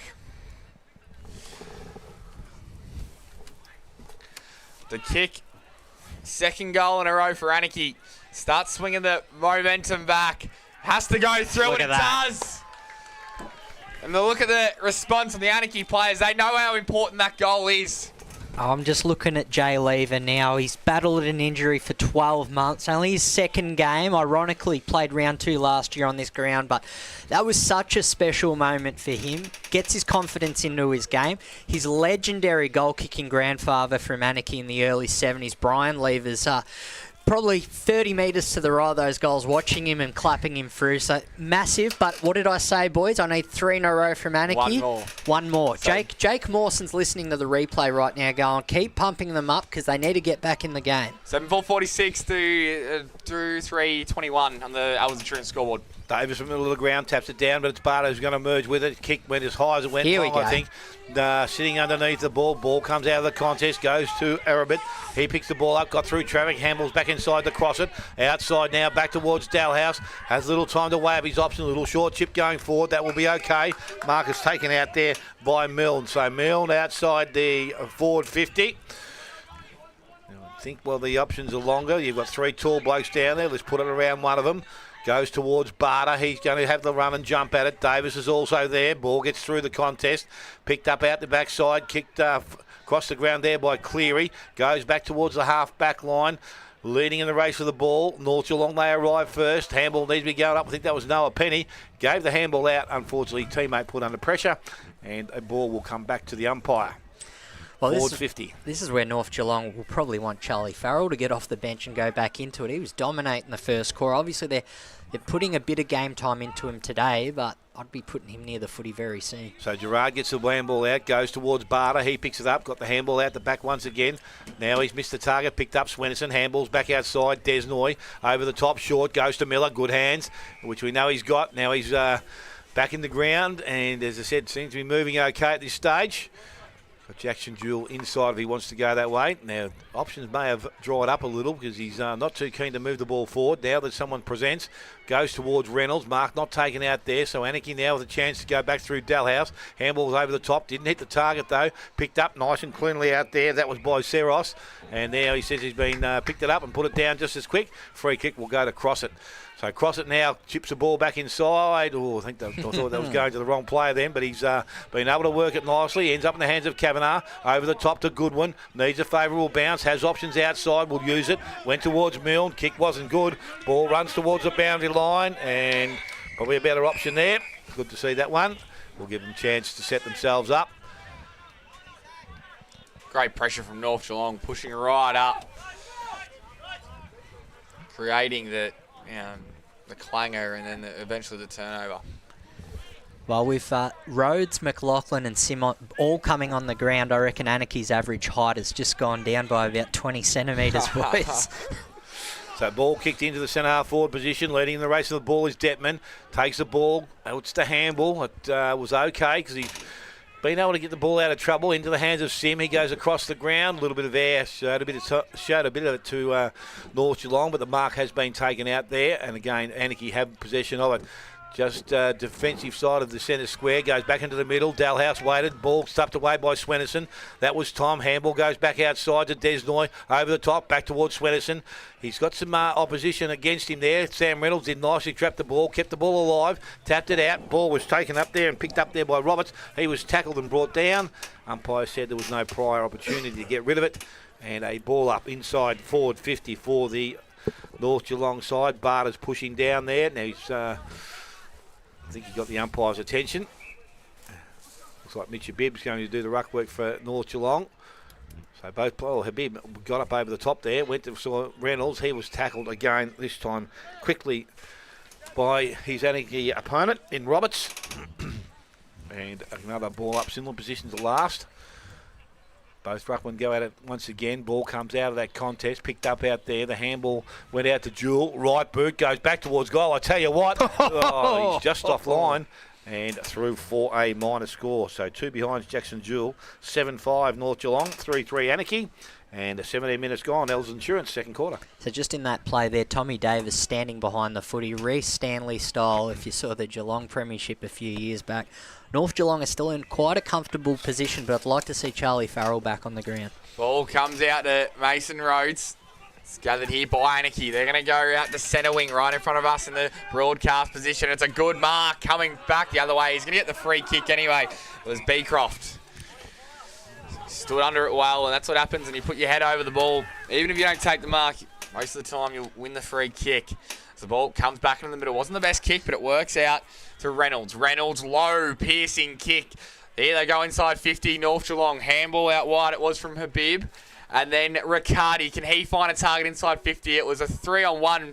Fazio had to do a lot, and he couldn't quite win the ball, but he evens it and it goes out of bounds. So we'll have a ball in, 25 metres out from North Geelong's goal, pressing hard. Comes boundary umpire, has the ball back in now, fighting for front position. And then Ukabarian was there as well. He tries to pick up the ball. It comes out to Gerard. He needs to lift a little bit of his team and get back in this game. The umpire says, give it to me. So another stoppage, 35 metres out from North Geelong's goal, pushing hard. And the way they're set up behind the football as well, it just looks so organised. Comes back, Habib been doing the ruck on that occasion. He gets the ball down. It's going to be another stoppage. So North Geelong wouldn't mind this. Repeat stoppages inside their forward 50. Yeah, I'm happy Farrell's back on, but that's at the expense of Henderson just hobbling off with complaint to the left foot. Hopefully it's nothing too major for the home side. But he won that tap down, and it's a good tackle by Desnoy. Great, another stoppage. Might be the 4th stoppage in a row now, and just increasing that pressure. Habib over the top, tries to get it down in the path of Desnoy. He couldn't quite. It's going to be another stoppage. So this is 6 in a row now. Well, Dale, I think Bell Park's been kicking with the win 2 quarters in a row. 8-3-51 to Lara yet to score. Ball's back up again here. Going to get the clear boy. Habib over the top in the path to Desnoy. It's happened the last 3 times. He just tried to throw the ball out. Umpire says play on. Now they might have an opportunity. Handball was out by Ukavarian, although they might exit here. The umpire's found a free kick, and it's going to go the way of Anakie. So are they going to move the ball quickly? They might just wait for some numbers to get further down the ground. Very organised North Geelong are behind the ball, so they can't just blaze away. Otherwise, I'll see it come back over their heads. So up and under kick. Might have been by McLaughlin. Comes down. A good mark taken. No, umpire says yes. He says the mark was paid. So Dalhouse, is it? Yep. And he gathers the ball and looks in the middle of the ground. Not much movement up forward, though. We do have Bosley. He's trying to come now. The ball goes in his direction. Can Bosley take this mark? No. And look at how organised they are. North Geelong behind the ball. He might go for the quick switch. They have a few times today. They might just stop and playing a very kick mark game at the moment here. So they'll go down the line again towards centre wing on the far side. Over the top. The ball was taken by Miller. Now the handball to Riccardi. Riccardi running inside 50. Oh. Little chip and kick. Penny, no, drops the mark. Although they're still going to have an opportunity. Oh, look at that. Habib. No, just missed. And it almost looked like he was looking at the wrong target as he kicks the behind. So 7-6-48. 3-3-21, and I was Insurance second quarter scoreboard. I just got a message from Jason Habib. He said I would have definitely kicked that one. So funny that. No, he didn't text me. He didn't text me. I'm kidding. Ball into the back line, and looks like Goodwin with the ball now. And he's looking for some options further down the field, but he's not 100% sure. Barter now presents for him. Little chip up, but didn't have much distance on it. And the mark was, I thought, was going to be taken by Smith. Goes into the hands of Mawson. Inside to Gerard. He goes towards centre wing. Bosley comes up. Again, mark not taken. Push, says the umpire. So Bosley now the recipient of a free kick. Again, options are only short. He goes back into the middle of the ground. Dangerous kick over the top of Reynolds. Put his teammate under a little bit of pressure out there. That was sharp. He overran the ball. Reynolds has done pretty nicely. Been able to hold things up. Scoops the ball out the back into the hands of Riccardi. Riccardi gooks up, goes long, open goal square. How will it run? How will it bounce? He is just offline. Oscar Riccardi here, a smooth mover. I think Oscar Riccardi, like the way he moves across the ground. Great 7-7 North decision Geelong. maker as well. 3-3 to Anakie, and we have gone just over 22 minutes. Elders Insurance second quarter. Ball's back out now. Anakie got to start. They probably have to, at half-time, have a look at their ball movement because it just seems, at the moment, it's very predictable from North Geelong as it goes down the line again, and North Geelong win it, this time through Farrell. Now they're going to go inside 50 here, North Geelong. Is it a pack mark taken? No, just off hands of Miller. Now the ball still goes forward and it beats all comers to the boundary line. So we'll have the ball in 25 metres out from North Geelong's goal. Just round the grounds. Belpo still 5-9-39, leading the Hawks 3-3-21. So that's 14 scoring shots to 6 there. And the other one that's caught my eye, Bannockburn 10-4-64, leading Winchelsea 3-6-24. Some interesting games around the competition as the ball's knocked down by Ukabarium and wrapped up straight away. So, oh no, it's going to be a free kick going the way of Anakie. So can they move the ball quickly? They're going to have to change something with their ball movement. Oh no, the kick, it's put the fullback under pressure and the kick just stays in the boundary line. No, boundary umpire was in perfect position and says it whenever bounds on the full. So this is Tess Ross for North Geelong. He's going to have a shot from the boundary, it looks like. Yes, his teammates time to go back. So to extend this lead for North Geelong after all the hard work that Anakie have done to get back in this game, they might end up with the biggest lead of the game as it's kicked from the boundary just across the face. A couple of North Geelong players there. They still might kick the goal. Habib involved as well. Now the ball's 5 metres out from the goal line and it's going to be a stoppage. So 7-7-49 to 3-3-21. 24 minutes gone in this second quarter, brought to you by Elders Insurance. So top of the goal square, ball will be thrown up by the umpire once again. Miller can't get out the contest. Miriam did that pretty nicely. Ball comes out now. There's a free kick being given, a push in the back. Free kick will go to the Sim, I think it is. Yes, it is, and he gets off the ground. He's just returned from a holiday from Japan, so hopefully jet-lagged is no factor on his second half. So he kicks the ball low and flat, goes out wide. Mark will be taken out there. I think that may be Roberts. He tips the ball along the boundary line to Kavanagh. Unfortunately, the kick didn't get to him. He goes back and collects it now, puts his head down and taken over the boundary line. Umpire will ask for the ball to be thrown back in. Right on the cricket wicket, or practice wicket. The ball thrown back in once again. This time, Yukiba Miriam goes at the ball. Doesn't emerge with it though. And with a group of players, or a number of players around the contest, the umpire's called for it. To be thrown up about 25 from the North Geelong goal. So 5-goal margin with, I'm going to say, about 5.5 minutes to go. If you're Anakie, you just want to get 2 more on the board, I reckon. So the ball thrown up by the umpire again. Forward line ball comes out of the contest. Picked up there, Kavanagh. He was taken a little high. He's going to be rewarded with the free kick. Chips the ball back inside. Teammate in there. Got the handball away. Went back to Kavanagh. 1-2. Goes back into the middle of the ground. That was dangerous. Swennerson was there. Zach couldn't take the mark. Recovered nicely. Handball goes back outside. Jewel from centre half forward. Looks at goal. This time he is on target and he kicks his first of the afternoon. And the 8th now for North Geelong. They're 8-7. They lead Anakie 3-3. And we have gone almost 26, Elders Insurance, second quarter scoreboard. It's not a seal-up, but it was a massive statement because the stuff Jewel has done off the ball has been sensational. Similar to Schwennerson at the start of the second term, he adds a goal to his name as well. And how good was the ball movement by North Geelong, the quick hands? It's one of the contenders for the Kempy Read the Play plays of the day. It's a contender. I'm still liking the first one. I didn't quite put it on there, but very, very good audition for it. I think before they obviously need to get back in this game with some scoreboard pressure, they need to figure out their ball movement first here, Anakie, because it's very predictable at the moment as the ball's won out there by Davis and wrapped up straight away. So I'll have another ball up. Quite a height difference between the two ruckmen as well, Ukabarium and Davis. As the ball's one back out now. Gets in the path. Oh, it was a high tackle. Umpire says play on. So we're in the centre of the ground still. And it's going to be another stoppage. So 27 minutes gone in this second quarter, brought to you by Elders Insurance. And see how long it goes for as ball comes back out into space now. Here's an opportunity for Anakie. They can win the ball. Paddling the ball, trying to get it back to himself was Rhodes. and then taken with the ball was Testros, and the umpire says hold on the ball. So great tackle by Mason Rhodes there.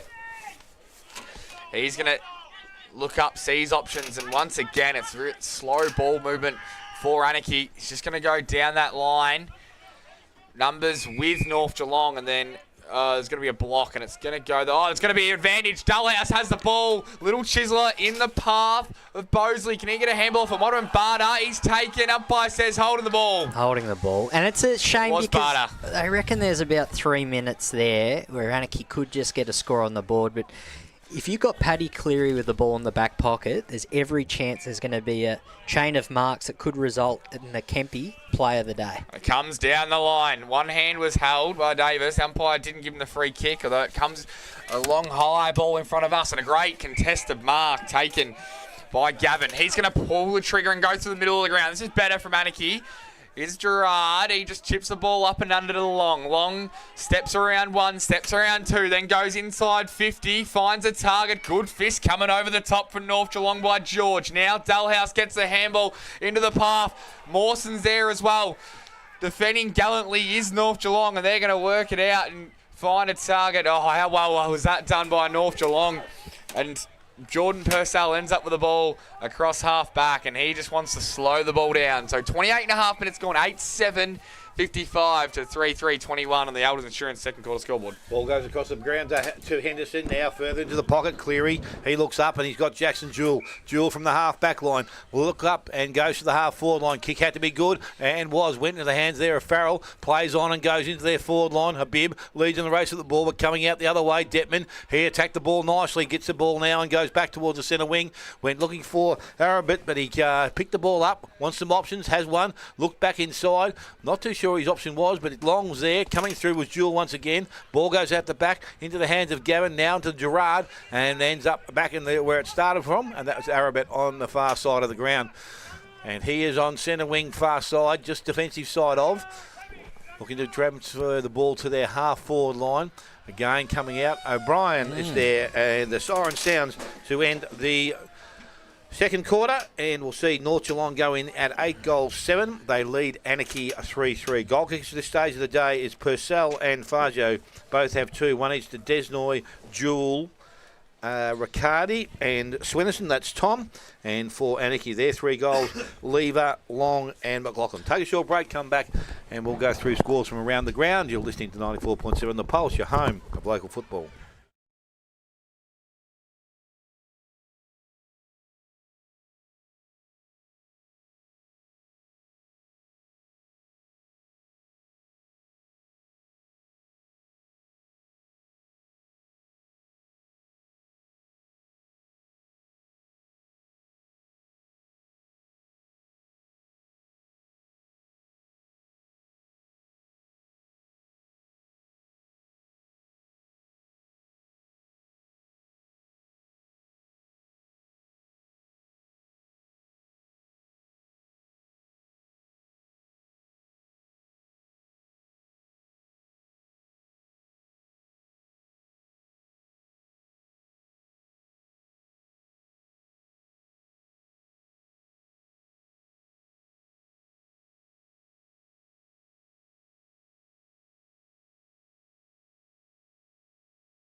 The third quarter, brought to you by P&R Food. Yes, back here from North Geelong, Barclay Oval, or Keith Barclay Oval, I should say. It is 8-7 North Geelong, 3-3 to Anakie around the grounds. Belmont Lions 111-53 to Corio. East Geelong 39, Thompson 13. Bellpost Hill 39, still leave Inverleigh at 28. Bannockburn 65 lead Winchelsea 25, and Werribee at home 58 lead the Giants 20. So some interesting scores there around the grounds. Bellpost Hill in particular at this stage leading Inverleigh. Sounds a bit self-indulgent, Dale. I'm heading into state next week. Whether or not I decide to play for my former club remains to be seen. But if I do, I'm bringing Richard Grubby-Cations with me, because whatever pre-match speech he has done for the Centurions today against an informed Geelong West side, it's obviously worked with that scoreline. Your thoughts on the first half, Alex? Well, look, I listed the players in the first quarter. There weren't too many players that didn't impress me in the second term, just as I think that midfield group for Anakie and Dalhouse and Mawson were a bit lost. They kind of got themselves back in back-to-back goals. I was going to put the suggestion on air that you put Jake Long in the middle like they did with Andrew Bosley last year, and guess what, boys? He's lining up ready to go for the first bounce. You can say it before it happens, can't you, Alex? You know. I'm not saying I'm a two-time premiership coach, Arch, but...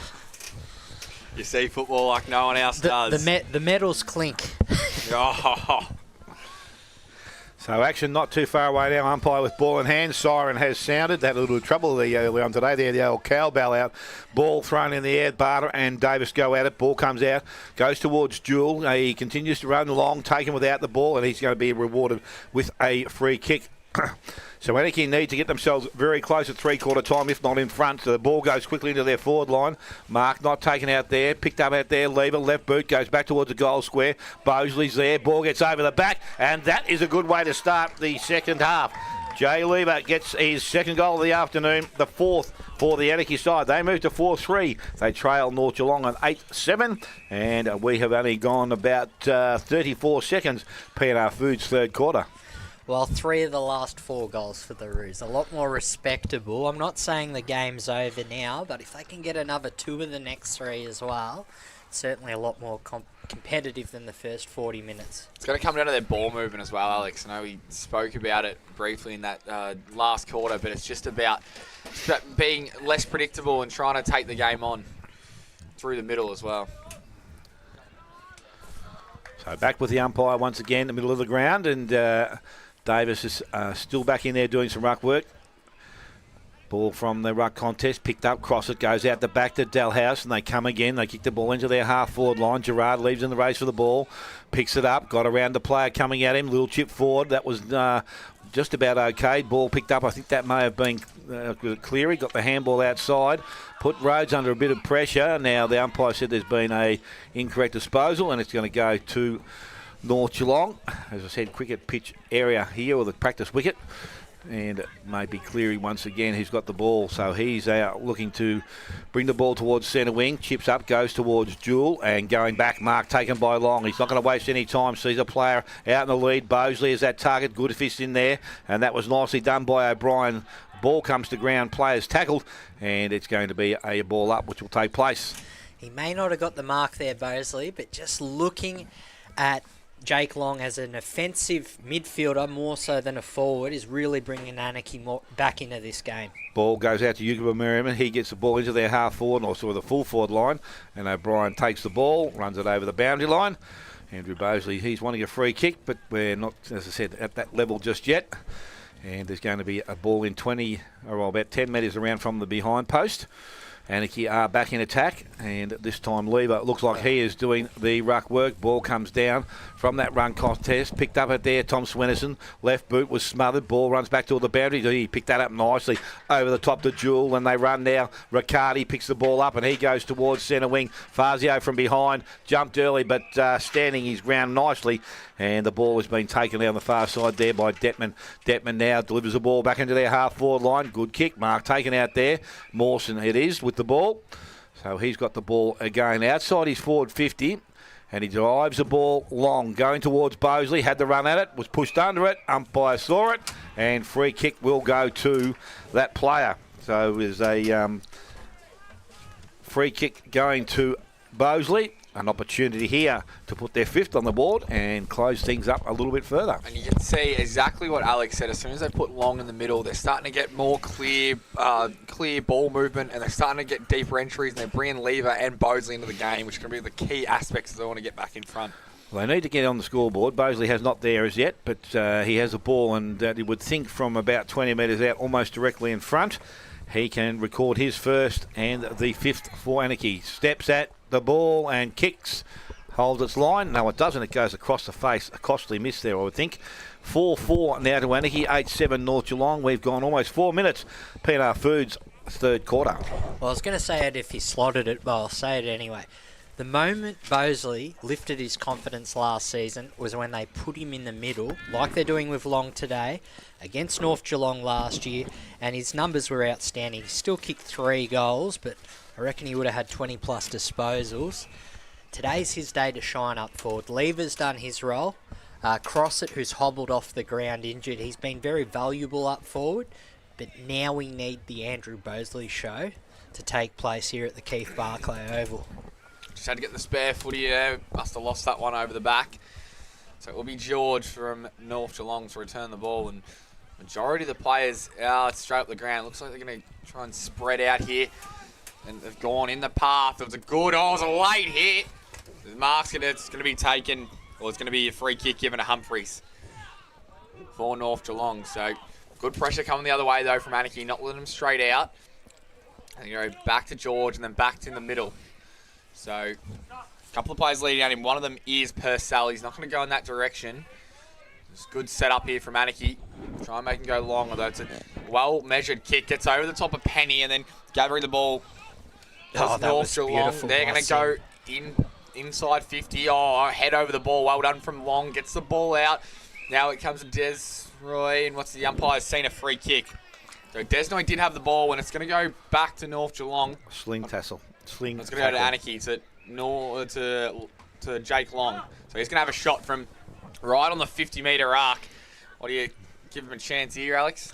Absolutely. I mentioned the 3 AFL-listed players in their forward line in the first quarter. Well, that excluded Jake Long, who's played for the Bombers at the highest level. I think he's been a brilliant kick in the first half of this season. Let's watch his run-up. He's from 45 metres out. Casually approached right to the tip of the goal line. He's kicked the goal. That's one that Anakie so badly needed. 8-7-55. 34, yeah, 5-4, 34 on the third quarter, brought to you by P&R Foods. Well, that's just it. I wanted them to kick 3 of the next 4. They've done exactly that.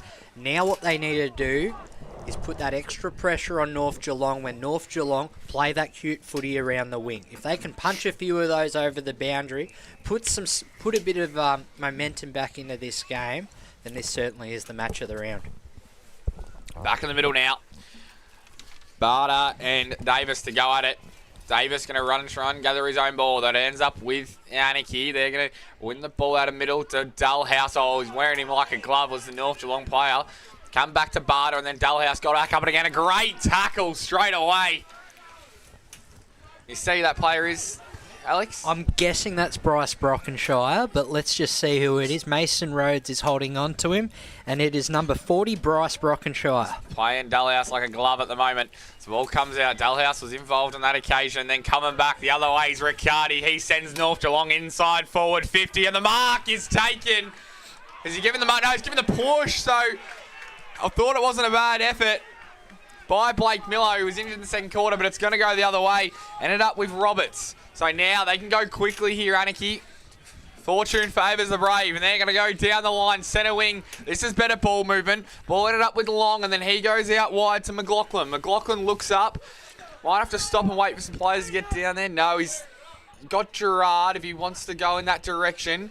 He's going to go in the Bosley direction. Can he fly? Was he pushed under the ball? Umpire says play on. Now North Geelong through Schwennerson, and the ball ends up out of bounds. So he'll have a ball in 45 metres out. Did the umpire pay the mark out there, Is that what it was? Yep. Yeah. He paid the mark to McLaughlin. McLaughlin. I can tell you now, Dale, that was not a mark, and I can certainly tell you that the North Geelong coaching staff did not agree with that call. Back I either. thought there must have been a kick down the field. Davis got the ball down into the path of, might have been Sharp, and then it wrapped up straight away. So. But I'll get a bit controversial. Herschel Carr's 10 goals last week. That 9th one I wouldn't have paid a mark either. The ball's wrapped up again here, and we'll have another stoppage. So 8:7:55 to 4:34. 8.5 minutes gone on the PNR Food scoreboard. Sorry, Joel, if you're listening. Ball comes out of the contest. Well, it actually hasn't now. It will. That Ukabamiriam gets the handball out. Geez, a bit of weight on that. Goes back to Long, off a step. Goes back towards goal, and he's brought it across the face. And we'll slide it through for a minor score. 2 goals, 1 to Jake Long. 5-5 now, Anakie, and they are building. 8-7 North Geelong. And PNR Foods, we have gone just on 9 minutes. So ball going back to the goal square. It will be George, it looks like, doing the kicking in duty from the fullback position. So he looks to, I thought he was going to come clubber inside. He's going to do that now. Puts out towards Zach Swinnerson. Takes a mark just on the practice wicket.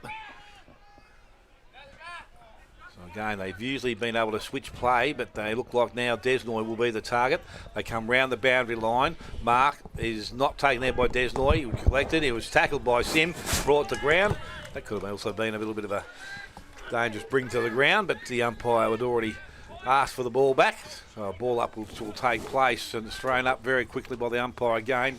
Davis is there, takes it out of the ruck contest, needs to feed the ball out, has done so. Sim out the back, goes back to his teammate in Milne, now picked up by Dalhouse. Round the body he goes, kick over the top, into the hands there. Riccardi did nicely, goes outside to Swennerson. Zach, he lots up and goes into the centre forward position. Detman, beautiful great hands, mark. plays on, and straight up the ground he goes, looking for Lever. He's there, ball gets out the back. The North Geelong had numbers, but it's picked up there by McLaughlin, goes out the back towards Barter, and he has taken the mark just outside 50. Now I think Breeze behind, possibility, maybe, and I'm not too sure what he's thinking here, but he's going back, looking deliberate to kick the goal. So Oscar Barter, as I said, one of those players that we need to get involved in the goal scoring. He need to kick this every bit of 55, loads up. He hasn't started that in the right position. That is going to be out of bounds on the full. No, it's not. It's going to be a behind and through for a minor score. So that makes them 5-6 now, Anakie. 8-7 to the North Geelong side. We've gone almost 11 minutes, PNR Foods, third quarter. I don't want to put the onus on wasteful kicking here, but I'll tell you what, if Bosley took that mark 3 minutes ago, that would have been the Kempy Engineering Player of the Day. And if this kick was a little straighter, there's every chance that Anakie are 2 goals closer to North Geelong's lead. So Jasper George goes down the line, and it was a good fist over the top in the end by Purcell to make sure that Anakie didn't win the ball back. So tense third quarter here, brought to you by PNR Foods. Let's have the ball brought back in now. It's just have to retrieve it.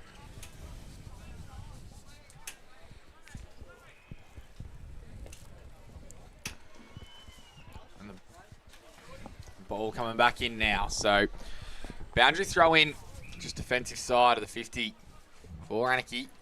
Comes back. Good contest there, and we're going to have another ball up. So repeat stoppages here. And as we see, got to take the momentum. Got to convert it into scoring shots as you have it. The ball's back up again. Comes out in the path. It might be a free kick to Long. It is. They appear. No, it's going to go against him. So North Geelong win the free kick. Just past their defensive 50, and then was it gone 15 metres? Umpire says play on. There it is.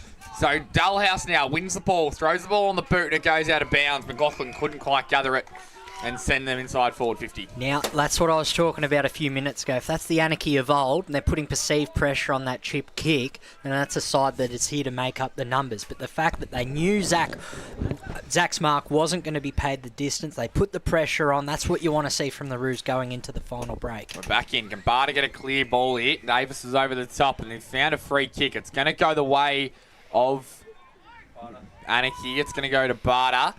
The ruckman, he had a shot not too long ago from a similar position than this. Maybe a bit closer in, but he thought he had the distance in the last one. He's going to load up from 55. Oscar Barter right to the edge. Oh, just over the top, and the mark was spoiled. There might be a stoppage. They can get a boot to it. It'll be a goal. I think we're going to have a stoppage no more than 2 metres out from the goal line for Anakie. And I thought that kick might have the legs on it there, Alex. Hang on, well, Lever and Bosley's nominated for the ruck, but there you go. Down. Doesn't matter in the end. Rushed through. So 8:7:55. It's going to be to 5:7:37 with 13 and a half minutes to go on the P&R Foods scoreboard.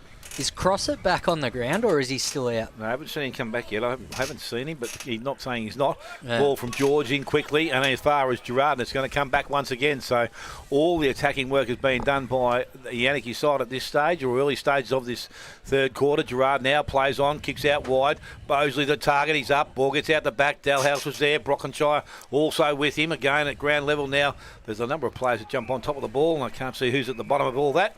Umpire said, oh, it's paid holding the ball. And it's going to Luke Dalhouse. Lukey Dalhouse. So he kicked the 1 goal the last time these two sides play. If you're listening on radio, 94.7 The Pulse, Anakie is allegedly kicking with the win. So he needs to kick this goal to bring the margin back to 2 goals. 12 Dalhouse points. is going to go around the corner here. So he's just weighing up his options now, plays on, kicks the ball. I reckon that will be good enough. Umpire said yes, he is coming back. And they have another on the board. And Luke Dalhouse, his first. The 6th now for Anakie. They move to 6-7. North Geelong are on 8-7. And we have gone almost 15 minutes. P&R Foods, third quarter. Well, I'm relieved he's got the score on the board. 3 Whitley medal votes to him last time these sides met because he got 25 kicks, 12 handballs for 37 touches. Today he was just non-existent in that first half. Such was his matchup between both Desnoy and mainly Bryce Brockenshire. But he's got one on the board now, and he's going back to the middle with Jake Long, who I still think is Anakie's best player in this second half of footy. I think Brockenshire's actually done a really good job of him today as well. I don't think that he was the reason that free kick was given away, but he's been wearing him like a glove early on. The 240s going head to head. Just need a bit more from Josh Mawson in the middle. Mawson's had such a great 2 weeks leading into this. If we can get him a bit more involved, then we will. It could be back to a single-digit margin. How good would that be? So back with the umpire in the middle of the ground. Davis looks like he's going to continue there, and he will do this for most of the day. Ball, ruck contest, comes out, goes back towards centre wing. Jewell kicks the ball off the ground to the half-back line, picked up out there, Kavanagh.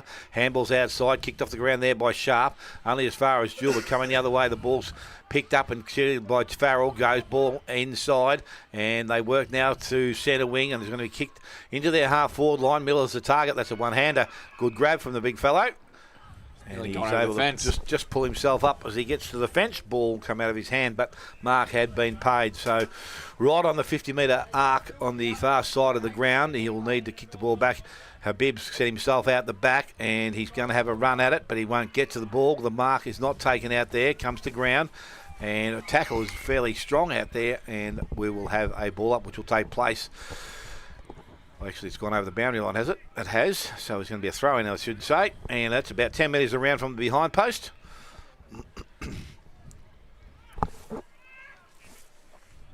So Miller doing the ruck work against Barter.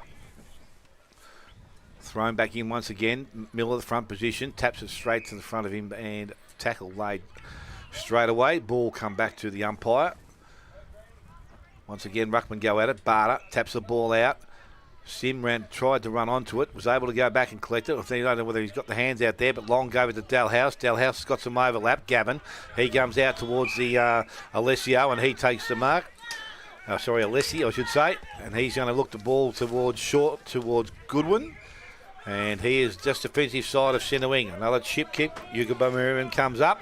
He doesn't take the mark and goes over the boundary line. Have a throw-in which will take place as we tick over 17.5 minutes. It is 8-7. North Geelong get the score in this quarter. Anakie 6-7. P&R Foods third quarter. So Brockenshire's off. Schwennison's on. Playing on Mawson though. This is where Dalhouse can get off the chain. Ball straight back in front of us. There's Desnoy over the top. Now they'll go forward to Schwennison, who's just come on the ground. Long kick inside the forward 50 and a great mark taken by Blake Miller. He had his opponent was in not a bad position. He was in front, although the kick just favoured the over the top and it ended up falling in the lap of Blake Miller. Good mark overhead. So he's got a shot now, 45 metres out. A tough angle. Kick their first of the quarter, North Geelong. With all the runs been with Anakie. Pretty good looking kick. It's gone across the face. It might land in a teammate's lap. There's a big pack of players down there. Can they rush it through? And they do. So 8:55 to 7:43. 19 minutes gone in this third quarter. Brought to you by P&R Foods. They're going to go quickly here, Anakie. Out to Dullhouse. He's out of position, but he evens the contest. That was unreal. Gets it to Alisy.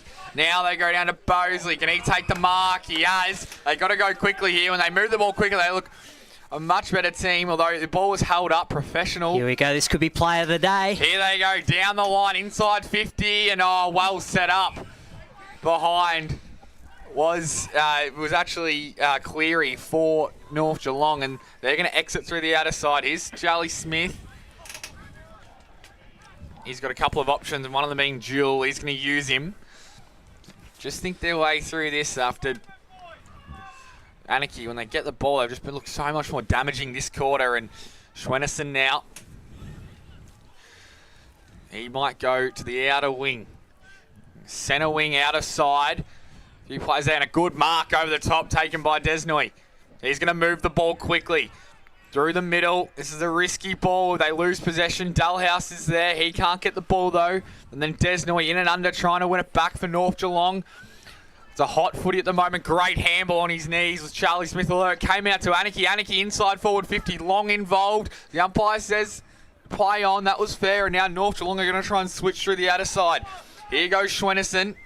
This is Zach. So looks up and might just take his time. He's got Riccardi if he wants him. It's got to be a pinpoint kick, and it is. So Riccardi, who's played quite a good game, to be fair. One of the best on ground. Very damaging when he gets the ball. Would expect nothing less than a player of his calibre as he goes in the Desnoy direction. Oh, no, coming through is Deppman. I think he spoiled his own player. They're just going to take their time here and get the ball. Oh, it was a good kick in the end, and Habib takes the mark. So Mitch Habib is going to go centre. He does. Goes inboard and finds Tress Ross, and he's going to send North Geelong inside the forward 50. And then two to choose from. Oh, they might go quickly. It ended up being Fazio, but he wants to move the ball. He goes towards goal. He's going to roll through or end up in Charlie Smith's lap. It does neither and rolls through for a minor score. So 8-9, 57 to 7-7, 43. 21 minutes gone on the P&R Foods third quarter scoreboard. He did the right thing, moved it correctly, and just couldn't hit the target. But well, he was in two minds. He didn't pass the ball, but it wasn't a great ball for a pass, and it wasn't quite on line for goal either. So Mitch Gavin doing the kicking in duties now from fullback. For Anakie, going to bring a clubroom side. He's got Goodwin in the pocket. He will use him. Goodwin's got player in rows around the boundary line, but this stage not going there. Target could be Gillett further down the line. He leads up at the kicker, but again, he's looking to go a little bit longer now towards centre wing. Yukuba Miriam's got to get into the contest. Long, nice hands, took that nicely. So Long now plays on, looks at his options, ran himself into a little bit of trouble, goes outside to Rhodes. Rhodes took him on. Good tackle from Jewell. Ball comes out. Got to be dropping the ball, and it will be. And Jackson Jewell, recipient of the free kick. Little chip up over the top, goes to Reynolds. Reynolds got players outside. Will use one. That is Desnoy. He runs, carries, kicks into the pocket. Long, Miller. No, it's not. It's Fazio at the back. Ball didn't get to him, and free kick has been given. And it's going to go to Anakie. Not too sure whether he went back behind the mark there, Gavin, but now he's going to be called back. Thought that would have been the case. So Mitch Habib just to deliver the ball back to Mitch Gavin. Well, they may not have converted to goal, North Geelong, but Johnny Fazio and Blake Miller have both stood their ground. Now, when North Geelong's been towards the bottom of the ladder, they haven't had that key target up forward. Both of them have ticked the boxes. It's just a case of keeping it log-jammed in there till three-quarter time. So Gavin goes short into the hands of Goodwin again. He swings on his left boot, goes back towards centre wing, going back. Mark not taken out there by George. The ball comes free now, goes into the middle of the ground. There's going to be a free kick given. I'm not too sure what it was for. downfield, but Josh Alessi cannot get sucked into Zach Schwennerson, especially if there's a smother like that from Charlie Farrell. So that was nice work in the middle of the ground, but it's been picked up out there by McLaughlin. He goes into their forward line, ball gets through the contest. Oh, that was a high tackle. I can see that from here. And Schwennerson, I think it is, it's going to be the recipient of the free kick. No, it's not. It's Smith. So Smith picks the ball up and he goes out wide. Marcus taken out there. George is it. Got the ball. He's just saying that. Oh, there it is. Yep. So just telling players just to slow things down a little bit. As I said, breeze within them in the last quarter. Just going to get through to the three-quarter time break now. Ball goes in long, goes over the top, out the back. Gavin can run onto it. Has support there, but it's worked out nicely because coming through was Gillett. Picks the ball up. He goes back inside. Long, Reeds to run onto the ball. Both players went at it, picked up there. McLaughlin got it out towards his teammate there in Dalhouse. Lays a strong tackle, and no prior opportunity, says the umpire. Free kick, no. Ball up, yes. So about rolling forward 50-metre arc there, I would think. The umpire to restart it, and Anakie deep into attack. Miller down doing some ruck work. Gerard's in there. Ball comes out the back. Yukubo Merriam, he's tackled. Mitchell Beerblaze a pretty strong tackle, and it's going to be back to the umpire once again. Josh Mawson going deep forward as well, so that'll be interesting if they get this entry. Ball goes up now, back down. The ball was Yukubo Merriam, and he'll have another stoppage. So he's in the ruck. No, he's not at the moment. It's actually Lever. So he gets the ball down. I think it was Gerard in there. Good tackle by Desnoy coming back the other way, and we'll have another stoppage 50 metres out from goal. All evenly poised this match so far, and so you see Anakie kick the next one, gets storm home in the last quarter as ball in the path of the roads, and no, it's going to go out of bounds. So 40 metres out, we'll have a ball in. Just need a bit of push and shove here going on. Should probably focus on the football. Not a single player in North Geelong's half. Imagine if the Roos get another one on the board. Back in now. Miller in the ruck for the time being for North Geelong. Ball comes out wide. Here's their opportunity. Snap round the corner. Oh, Barter couldn't take the mark. And it was a great effort. I think it was Alessi got it to Barter and just wasn't quite in best position. And the ball goes through for a minor score. So 8-9-57, 7-8-44 as they bring the ball back in now. And they're going to run it. It's Schwennerson. He's going to go out to the outer side. Good looking kick. Now they can get the ball and go. Though it wasn't clean possession. How's the umpire going to see this? Get the handball out now to Riccardi. Riccardi gathers the ball, just decides to go for a run. Low kick, gets over the top of Fazio and Detman, and then runs out of bounds. But how good does Oscar Riccardi look when he has the ball in hand? Alex, he's keeping his cool. I'm not too sure if I'd have him quite on best on ground radar as you've got him right now. He's still finding his way on the efficiency, and that's because of the pressure from players like Sharp that have just lifted themselves back into this game. 100%. I think I like most about a game, like his decision making as the ball comes inside quickly, very quickly. Well done from Detman to get back, and now a couple of players tackle. The umpire says give it to me. So Desnoy it was, I think, who won that clearance, had it out, and probably just one of those times you want to pop the ball up instead of a low drilling kick. And so have a stoppage no more than 15 metres out from North Geelong's goal. Penny involved there. He's going to get the ball now.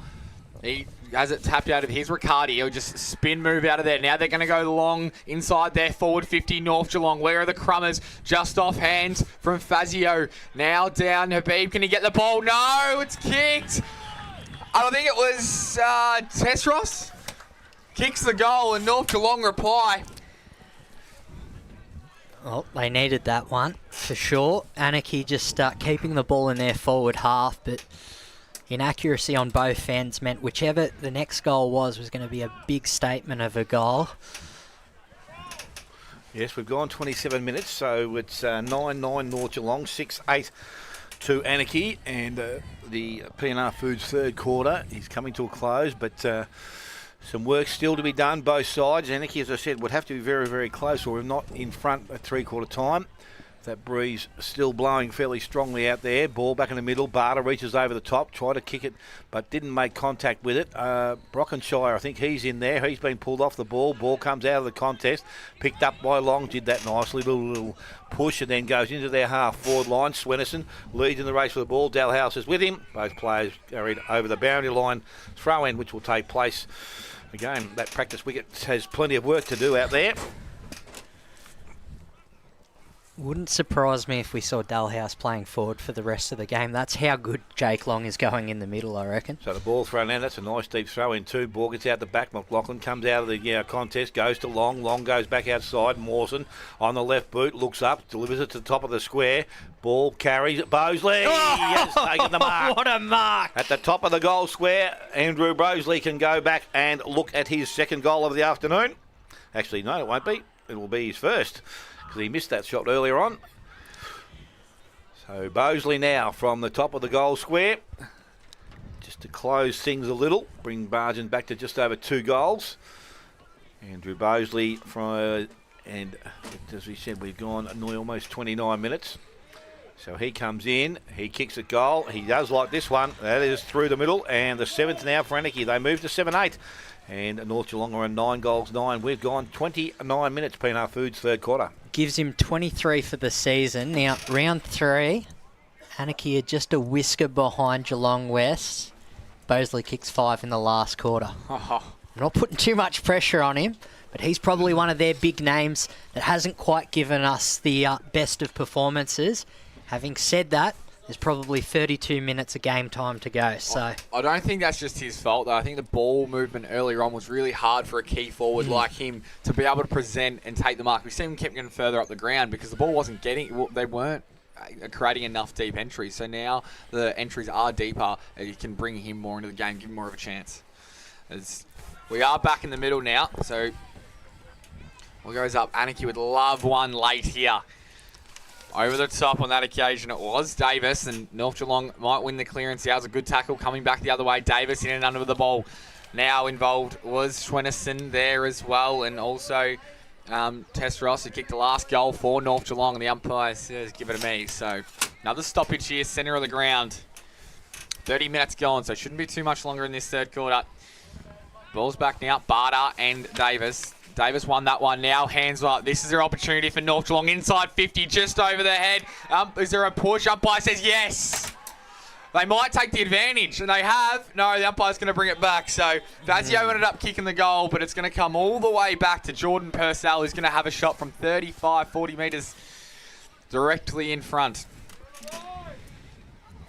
And Luke Roberts just throwing his body around with some of the North Geelong forwards. Again, might have rattled them a few years back, but with North Geelong's 5-0 start, it's a reflection of the professionalism that's been implemented into this senior squad. Perfectly summed up there, Alex. He's going to have a shot here. Purcell from probably 35 metres. I think a player of his class should get this done with the one glove on. East Geelong 70 points up on Thompson. Or some signs of Godfrey Street as Purcell goes back. Looks like he's kicked there. No, he's just faded late. Even a couple of the North Geelong players were fooled. So that makes it 9-10-64 to 8-8-50. Ball comes out. It's in the hands of Kavanagh now in the back pocket. So he's just slowing things down. Heading into the three-quarter time break. Decides to come straight down the ground towards centre wing. Mark not taken out there. Back of the contest. Picked up by George. And that was high. Definitely and he will high. go back and take possession of it. He's got the free kick. Not too sure why he wants to persist with it. So Jackson Jewell now just attacking side of centre, goes across the ground. He wanted a bit there before he kicked the ball. Beecroft's now got the ball in hand. Player over the top. Well, went to O'Brien. Gets it back towards Beecroft. Goes sideways. Mark will be taken out there. Humphries didn't travel a quiet distance. Out wide he goes. And McCarty slides in and takes the mark. Not too sure whether he saw Zach Swenson at all. You would have thought he would have, but... Doing that in front of the captain in your first game, I tell you what. So Riccardi now plays on, goes long into the forward line. Mark not taken out there. Dalhouse front of the contest, kicks the ball, goes back towards centre wing. Unless he needs to do something here, he's got 2-on-1. Brought it down to the ground and kicked in forward there by Rhodes, straight into the hands of Bosley. Maybe a big barrel. He's got nothing forward of him, so he needs to hold up a little bit. Goes back into the middle of the ground. Kick wasn't well directed, and Henderson takes the mark. So Henderson now can slow things down for North Geelong. He's got one player far side of the ground. He's going to use him. Maybe George over the top. He's got player out and running now, so they continue to run. Seros taking the mark, but he actually slowed things down now. And he is now indicating that he wants to go back with the ball. And we'll go back to Beecroft.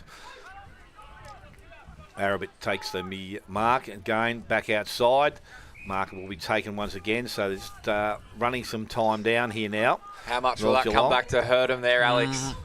Well, it might even be that goal at the quarter time if they get a few goals in the next quarter. So the ball now kicks long back towards centre wing. A little bit of rain happening out the back there. By looks at it now. Ball gets out the back. Picked up. North Geelong will see the ball over the boundary line and we'll have a throw in. So we've gone 33 minutes and the siren has just sounded to end the third quarter here, which will see North Geelong go in at 9-10 and they lead Anakie on 7 goals, 8 goal kickers to this stage of the day. Fazio and Purcell both with 2, one each to Desnoy, Jewell, Swinnis and Thomas, and Seros and Riccardi for the Anakie side. 2 to Lever, 2 to Long, 1 each to Bosley, Dalhouse and McLaughlin. We'll take a short break. Come back, final quarter action not too far away. You're listening to 94.7 The Pulse, your home of local football.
The last quarter, brought to you by Morris Finance.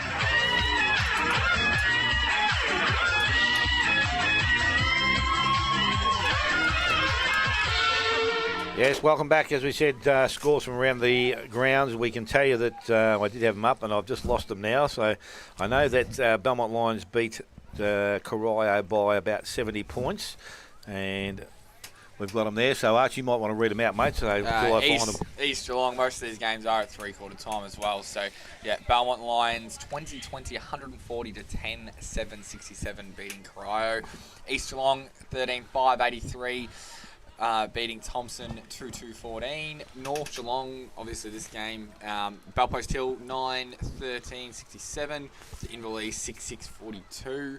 And Bannockburn 13-9-87 to Winchelsea 7-7-49. And the last game is 14-7-91 to 5-4-34 Werribee beating Geelong West there. Obviously Grubby's speech did wonders. Alex, they made a bit of a charge, the Anakie Roos. Are they able to sustain it and give themselves a real hope in the last quarter? They are on two bases. One, they need to play a bit of smarter footy, and that means more communication. I saw two very well credentialed players with their back to the ball in crucial times. The other point as well is second efforts. Now, I was saying North Geelong in the first half had that chip, uncontested mark, and that's a stat North Geelong always dominates Anakie in when we play at this ground. But the last 10 minutes of that third term, all of a sudden there were spoils, there were drop marks, it was momentum. It was fantastic, and most importantly, we have a 14-point margin. Credit where credit's due, rather than give you a whole list of names. I'll say it one more time in case you've just tuned in. The difference for Anakie has been moving Jake Long into the middle. He's the son of a Norm Smith medalist. If there's a medal for the third quarter, he's won it. But in saying that, I still think North Geelong will get the chocolates from here. Now, there was a prediction at halftime, Arch. Quote, North Geelong Club President Darren Vanderberg. Yeah, well, you just said to everyone in the President's Lunch, you just said, thanks for coming, and it looks like we're going to get the job done here today at half-time. So I think he claimed it. He used past tense with, with 2 hours of game. Like we've got the job done. Oh, well, it's Dale's call. Who wins it? No, I think North Geelong win the game of football, and only because of the fact that they've got that bottom end or the scoring end of the to go to in the last quarter. But umpire was about to start things off here. And we'll find out in about 30 minutes. So the ball is thrown up. Ball from Davis comes out, goes towards Jewell, puts boot to it, goes over the top, in towards Reynolds. Did that nicely, tapped it back inside, over the top. They go towards Fazio, and there's a free kick being given. Advantage has been paid. Fazio picks the ball up, and he kicks the first. In the last quarter, took less than 20 seconds. Fazio is third, the 10th on the board for North Geelong. They are 10-10. They lead Anakie 7-8. And it is the Morris Finance final quarter. I'd even give that the Kempy Reid, the play of the day. 30 seconds into the final term. This is a side that had 7 goals in a row. All of a sudden, Anakie brought themselves back in the game. But even though Blake Miller's probably not at his fighting best up forward, Johnny Fazio has just stepped up today and done a terrific job. And there was a massive hit on Tessros, but it looks like he got back up to his feet, which is good to see. So back with the umpire once again. I was waiting for the ball to come back in. I didn't realise it wasn't back. It's on its way now. So as we said, it's a quick goal response for North Geelong in the final quarter. As I said, they're kicking with the aid of a breeze. Bit of rain happening here at the ground now, which will make things just that little bit more difficult. Ball back in the air from the umpire. Both ruckmen go at it. Picked up Swennerson. Handballs out the back. Goes to Jewell. Goes towards Gerard. That's pretty slippery in the middle of the ground by the looks of things. Gains up in the hands of Barter. He got through. Now there's a free kick being given. An infringement was for tackling or sorry, below the knees. No, you can't do that. Come on, Charlie. Running You're back. better than that. Charlie tried to convince the umpire the ball wasn't thrown back correctly, but blind Freddie would have seen that one. So Charlie Farrell, as we said, just on the tip of the centre cricket wicket, goes out the back into the hands now of Cleary. He goes wider, so they maintain possession. That might be Beecroft out on the far side of the ground. Little chip round the boundary is also good. Riccardi up over the top he goes once again. So they move the ball nicely. Desnoy pushes off, kicks into the forward line, goes looking towards Davis. Unfortunately, just a little bit too wide, and the ball goes over the boundary line and will be thrown back into the field of play. Rain just getting a touch heavier as well. Going to be harder for Anakie to transition that ball. Easier for North Geelong to lock it down. Try and hold on to this margin. Everything working against Anakie at the moment. So with the umpire now and thrown back in, obviously now in the forward line. So the ball work or ruck work done there by Miller. Ball comes out the back. Mawson did nicely, got boot to ball, goes back into their forward line. Player tackle, and it was a good, strong tackle, and umpire said no prior opportunity there, so the ball will come back to the umpire. Roberts was the player coming through. Ruck contest once again, ball out the back. Was there a whistle blown? Obviously there was, because I didn't hear it. And Barter will be the recipient. So Oscar Barter inside 50. Defensive 50, I should say, and he goes back to the goal square. Okay, Gillett by himself goes out wide. Oh, I'll tell you what, that may have been just in the field of play, and Detman was able to mark the ball. I've enjoyed watching Detman this season. That first game against Corio was very handy. So the ball now goes towards centre wing. Mark not taken out there by Alessi. Picked up. Handball goes back outside, and it will run over the boundary line. We'll have another throw-in, which will take place. It's a big fly there from Alessi. He just couldn't hold on to it. So umpire with the ball now and throws it back in. Might have to do that again. Umpire said no, it's okay. Goes back towards the boundary line. He will do it again. And it'll be in a similar position to the last, right in front of the scoreboard here at North Geelong. Well, I said each side has a premiership player in it. Blake Miller from 2013 and Gavin from 2016. There's, of course, an AFL premiership player out there, Luke Dalhouse. We just need to see him get a little bit more of the footy. So ball goes quickly into the forward line, picked up there by Gavin. He comes back outside 50, goes looking towards and trying to find his teammate in Rose, but Desnoy slips in and kicks the ball, goes back in quickly. Mark has been taken, and Reynolds that's taken the mark, and he can go back and shoot at his first goal of the afternoon. Sam Reynolds. Sure, he'd be happy to put a goal on the board for North Geelong and for himself. Well, happier than the president, because apparently he was misquoted at the halftime lunch. So, a few apology letters there, Arch. See if we can get someone to confirm it. Comes in now, kicks that goal. Started okay, but has drifted off and through for a minor score. North Geelong now to 11 goals 10. They lead Anakie 7 goals 8. 5 minutes gone. Final quarter, Morris Finance. Final quarter scoreboard. I can confirm, Alex. We had I didn't just pull it out. I had confirmation from our one of our producers in Tyler, and me saying that as well. So very good. We're only stirring the pot, Arch, but we do need end-to-end play for the Roos. So we do. A 14-point halftime margin has now been extended to 20 for the Maggies. So here goes Anakie. Going to go out wide in the direction of Barter. He's not going to quite get there, and it gets over the head of Lever, and the ball beats everyone and goes out of bounds. So we'll have a ball in just in front of us in the commentary position. You got to risk losing by 6 or 7 goals here to create these opportunities here, Anakie. We go be brave, go through the middle. There's a kick inside forward 50 from Schwenneson. Up and under ball, ends up over the back. And then handball back into the path. It's got a chance here for North Geelong now, and it ends up as a minor score. So, and up to 10, 12, 72 to, how many goals they got? 7, 8, 50. On the third quarter P&R Foods, it comes out to Detman here. He's just going to go further up the line. He does, and he finds Jake Long. So he's going to have a big last quarter if he wants to be a winner at the end of this match. As looks up, got some movement on the outer side. They want to go to Gerard. He's not going to. He's just going to put it up in front of Josh Mawson, who's been a little bit quiet. Once again, not much movement ahead of the ball. He's just going to try and find a target again. It's Dalhouse, who has the ball punched out of his hands now. Look at that tackle. And does win the free kick. 3 minutes ago, he's got to get himself in this game. That's a Luke Dalhouse winning tackle right there. Especially after dropping the mark as well. It just shows what he can do. As he goes in the middle of the ground, it had to be pinpoint perfect, and it wasn't.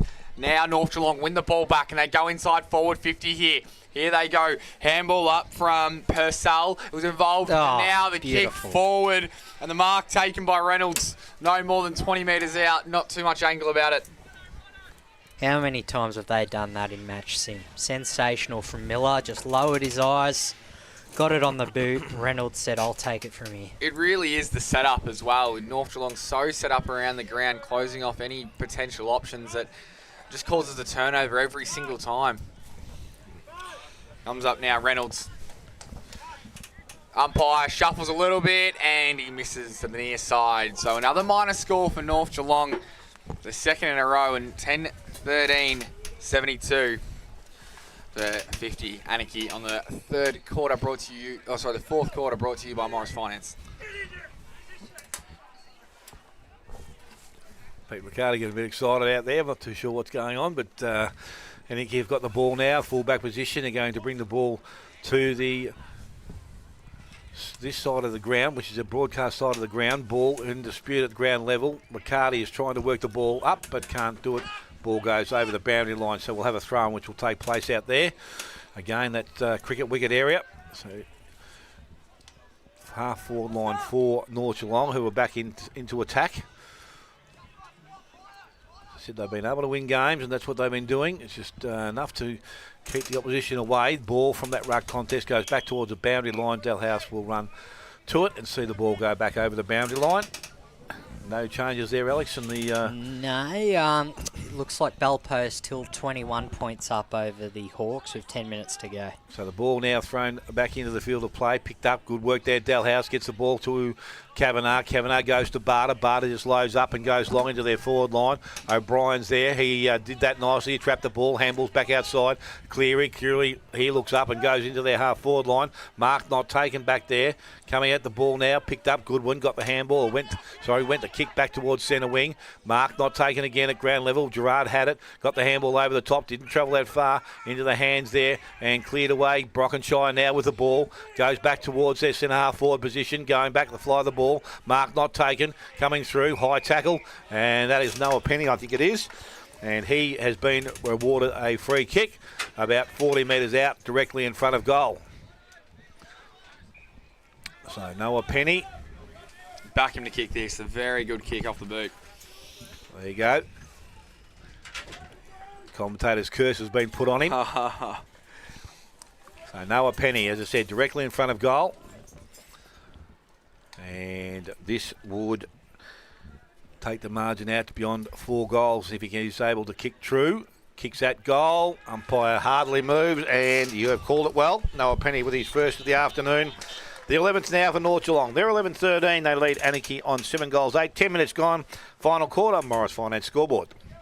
So just around the grounds, I'm having a look at the Polly Rankin Shield match. Arch, I know you were dying to go there today. Yeah, I know.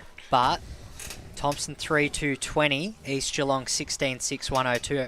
Thompson's lowest score in the last 2 years was the 2023 grand final, 4-8-32. So they're still 2 goals away from getting there. I don't think Paul Lynch has ever been beaten by 100 points in his coaching career. That's it. So let's hope today is not the day. Putting the pressure on your own senior coach there, Arch. I tell you what, a few more laps for you at training. Lucky I sit in the box Yeah, now. we lost another footy, haven't we? Also, Detman's coming off for Anakie. Sean Simu's usually a last quarter specialist coming on, but I'd just like to see 2 more goals for the Roos so there's a bit more momentum as we've gone through about half the club's share and supply today. They must be losing them over the back there. There must be a fence or something. Oh, I think there is, but I don't know whether the gate's been opened. They usually have a gate there somewhere, I thought. Back in the middle now. Us Golden North Geelong by Noah Penny and big Barter in the ruck. Goes down. It was against Davis. Now ball comes to Schwenneson. He gets the ball out to Desnoy. Ball lands up in the boot. Oh, no. Good tackle going the other way. Desnoy wins his own ball that he ended up kicking out to the wing. And then the ball comes in the path of Arabit. Arabit gets tackled as he had it, and it's going to be another stoppage on the far side, centre wing. So 11 and a half minutes gone in this fourth quarter, brought to you by Morris Finance. North Geelong asserting their dominance. A good start to this last quarter. And again, Barter and Davis, neither of them had it. Long came through beautifully to Dalhouse, and then he got tripped. Dalhouse going to try and take it on. The umpire was going to pay advantage, but then he says, get back behind your mark. So it's going along. Long finds a free player out wide, and he's going to send Anakie inside 50. I think it was McLaughlin, and then McLaughlin one more goes now. So Anakie inside forward 50, low drilling kick, and is the mark taken? No, it was just fumbled in the end by Jay Lever. A couple of players jump on top of him. There's going to be a stoppage 40 metres out from the Anakie goal. Better ball movement on that time from Anakie on that occasion. It's a piercing kick. It was unlucky Jay Lever couldn't get the ball as the ball comes out to some open space here. Here's a chance for Anakie. Great tackle coming from behind. Umpire says play on. Jake Long gathers the ball, was tackled straight away. Now they've still got the ball, Anakie. Jake Long pops up and then gets tackled. It was a great tackle coming back the other way from Henderson. You had a good first quarter. So we'll have another stoppage in Anakie's forward 50. 40 metres out from their goal. I can go at it, Barter and Davis. Barter's contested hard all day. Yuka Mayman gets the ball out to Gerard. Gerard now to McLaughlin. He's going to run on his left boot. Is it sailing through? No, and dropped on the line by Mawson. And it's going to be a minus score for Anakie. Great opportunity there and better ball movement. So 11-13, 79 to 9-9-51. Or 8-9-51, I should say, on the fourth quarter, brought to you by Morris Finance. And margin remains 82 points at Richmond Crescent to East Geelong. Zach Smith with 4 goals, William Hoff 4 goals, Andrew Steele 4 goals, Jacob Nolan 2 goals, and singles to both Mulvales. So the ball has been a free kick given. It's going to go to Tommy Davis. He handballs back inside. Jewel over the top. Little short chip. Okay. No, it wasn't. Because Brockenshire, he made it good. Got the handball back towards Jewel. He kicks it off the ground. Then lays a tackle. Ball comes back into the hands of Gerard. He puts the handball over the top. Yukuba Merriam runs through the middle. Got the handball outside. Missed the target. Back in the hands of Davis. He goes back and will find Smedison. No, he won't. Actually, might have been Smith there because Smedison's standing on the boundary line beside us here, so it can't be him. And it will be a ball up on centre wing, far side of the ground. So ball back with the umpire once again. Again, Barter and Davis doing the work out there. Neither ruckman went at it. Ball comes out of the contest. Gerard went after it. Little tap forward was okay, beneficial, but ends up in the hands of Sim. He couldn't take clean possession. Back on the ground, umpire again will come in and take possession of it.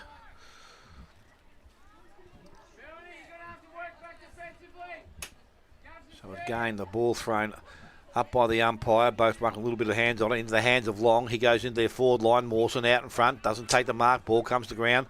North Geelong with some numbers. O'Brien keeps the ball in front of himself. Goes towards Henderson. He can't pick it up either. Zach Swenderson put his head down. Couldn't get through their contest coming at him. And umpire once again comes in and will take possession of it.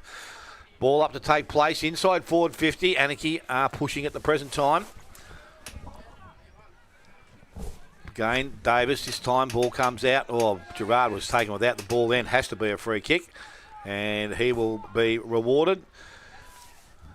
I don't know if Brad Gerard's a big kick for the goal, but you would think from this range it would be in his capabilities.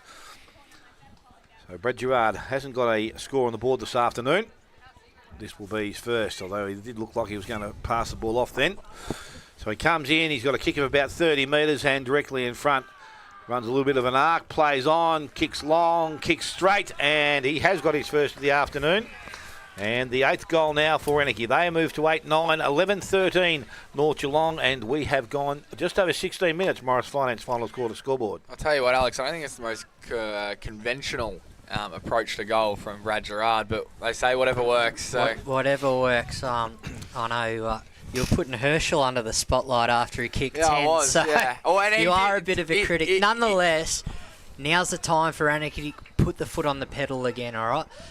Last couple of quarters have ended at 26 minutes, 27 minutes, and the first quarter was 31 minutes. They need 4 goals. If they can kick 2 of them in the next 3, it's not over. In the centre square now. Ball goes up in the ruck for the moment is Miller. As the ball comes down. Players over it. One of them is Jewel. So another stoppage in the middle of the ground. You never know what can happen. If Anakie can get the clearance and kick a goal straight away here. Dullhouse gets the clearance. He's the man you need to.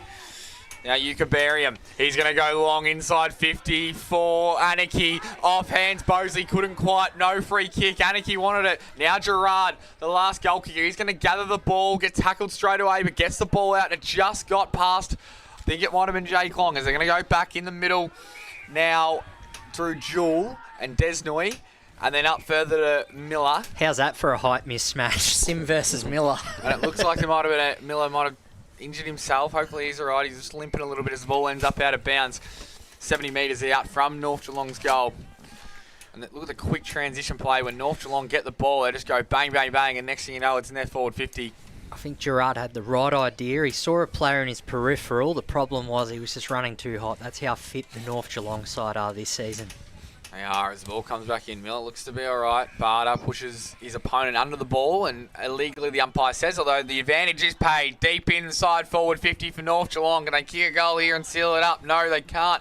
Comes out to McLaughlin now for Anakie, and then standing under it, Gerard somehow got a handball out into the path of Euchabarium. He now handballs over the top. All North Geelong players.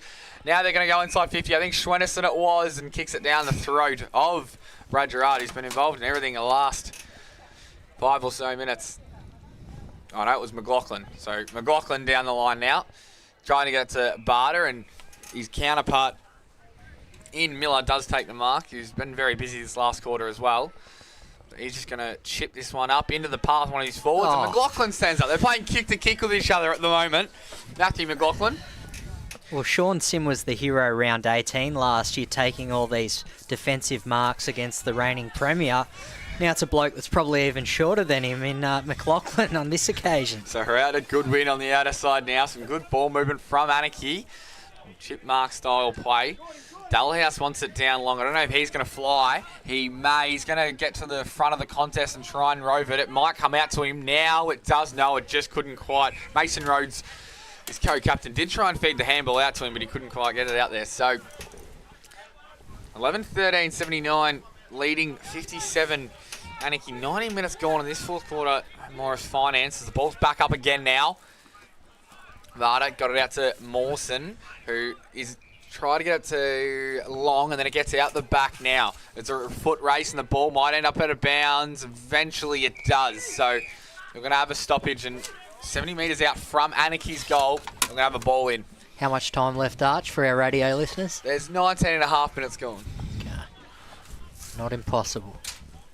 Not impossible, but you need to react very, very quickly because the ball has been thrown back in. Miller doing the ruck work. He taps it back to the front of the contest. Swennison's there, pushes off, able to free his hands. It gets boot the ball, goes back looking for Reynolds. Mark not taken, comes out the back. Detman comes at it. He's tackled, couldn't get through the contest. Umpire said no real prior opportunity. So the umpire will get it back on centre wing and ball it up. So again, Miller just fighting through. Few difficulties in this game, but the ball comes out towards Desnoy. He is tackled straight away, and again, without any prior opportunity, the umpire calls for it back. So again, the umpire quickly to throw the ball in the air. Miller stands his ground. Out the back goes to Penny. Penny goes in long, in towards, and that's good hands from Fazio. He's got options out the back. He wants to go to Davis. He's got a bit of a height advantage. Goes to that play now. Davis did look nicely. at that. Came back, and that was a nice kick from John Fazio. And Tommy Davis can go back and put his first goal of the game on the board. So we get a good look at it from where we sit here. So Davis from about 35 to 40 metres out, kicks that goal, looks beautiful off the boot. Umpire just stands, looks straight back over his head. His first of the afternoon, the 12th now for North Geelong. They're 12-13. They lead Anakie on 8-9. We've gone almost 22 minutes, Morris Finance final quarter scoreboard. Well, they've been saying it often these last 6 rounds. He's still got it, Thomas Davis. Entered this round with 7 votes in the Athlete's Foot MVP award. Tyler Crennan was leading it with 11. So for one of the top ruck options in the competition, he just goes to show how versatile he can be on any end of the ground. And what about the kick as well? I can't remember the player who kicked the inside 450, but it's the perfect example of kick it where you want the forward to lead, don't kick it where he is. Johnny Fazio. So well done from Fazio on that occasion. We are back in the middle now. Barter and Davis going at it. Coming down is the ball, trying to win by Gillett. He couldn't quite get it out. Might have been Kavanagh as well. And so we'll have another stoppage in the middle of the ground. Might be a task too far now for Anakie. 22 minutes gone, trailing this game as the ball comes out into the path of Euchabarium, although it gets over his head. Riccardi was involved, and then he got it out wide. He's got to go back with a flight here. It was Desno. I don't know how he ended up with that. And then he gets it inside forward 50. Here go North Geelong again. Defending gallantly on that occasion, although they're going to send it deep into their forward 50. It's over the top, not quite marked. Penny's involved there as well, though. Snap back. It's Riccardi. No, not quite. Now, time for the Anakie defence. They can gather the ball, look up, assess their options. A good smother made as well. And then into the path, over the top. Was it push in the back? I think it was. So I think that could be Blaine Sharp who's going to get the free kick. It is. Haven't called his name too many times today. Just trying to get his boot back on. He's got the ball now. So illegally pushed on that occasion by Henderson. He just goes a little chip over the top. It's a Goodwin. So Goodwin probably want to move the ball quicker here and just making sure he doesn't turn it over. A low chipping kick, and it was a great fist in defence coming the other way by Farrell. Now they go inside forward 50 North Geelong. It's a 1-on-2. It might get over the back. Here's Fazio's opportunity. Gathers the ball, steps back around. Now gets the ball again. This will be a miraculous goal. No, he does the unselfish thing. Still a chance for North Geelong. Gerard was in and under there, gets the handball out. Now they could go through the middle. He's long. He sees a player on the outer side. I think it's a good win if he can gather the ball. It might get it beat it all comers. It's actually Rhodes. Rhodes gets caught and holding the ball. Yep. So great, exciting footy here. It was a good tackle in the end by George. He's going to go centre, try and switch the ball across. We've got one more. I think it's Habib on the other side. They've got it. Habib's got the ball now. He can send him inside 50. No, he's going to go to Riccardi. Riccardi, 55 metres out. Don't think he's got the journey in him, although he's going back with some confidence, Alex. What do you think about this? I think he just wants to wind down as much time as possible on the clock. When you got the draw that North Geelong have the next 4 weeks, the last thing you want is a rushed entry and an injury. So professional football, you think? His coach / father would be in his first game, he just chips it up, and what a kick that is! Into the path. The mark is taken by Sam Reynolds. Professional football and time wasting. You could call it whatever you like, and then found the right option. Sammy Reynolds, obviously a set play straight at him, and his opponent in Gerard, I think it was, maybe had no chance whatsoever. So now to seal it up, for no more than 30 metres out, to kick their 13th goal. It looks dead straight. The umpire says yes, he has. So 13-13. 91 to 8-9, 57 on the fourth quarter scoreboard, brought to you by Morris Finance. East Geelong 95 points up, 18-7, 115. Thompson 3-2-20. Belpost Hill 10-18, 78. Inverleigh 7-6, 48. So I did say my heart said Belpost Hill when we were doing the predictions. And Bannockburn almost doubled Winchelsea's score, 18-12, 120. Winchelsea 9-9, 63. And also squeezed Werribee Centrals for their second win of the season, 15-7, 97. Geelong West Giants 7-4, 46. So that was 10th versus 11th up at Galvin Park today. Werribee to climb up the ladder. Yes.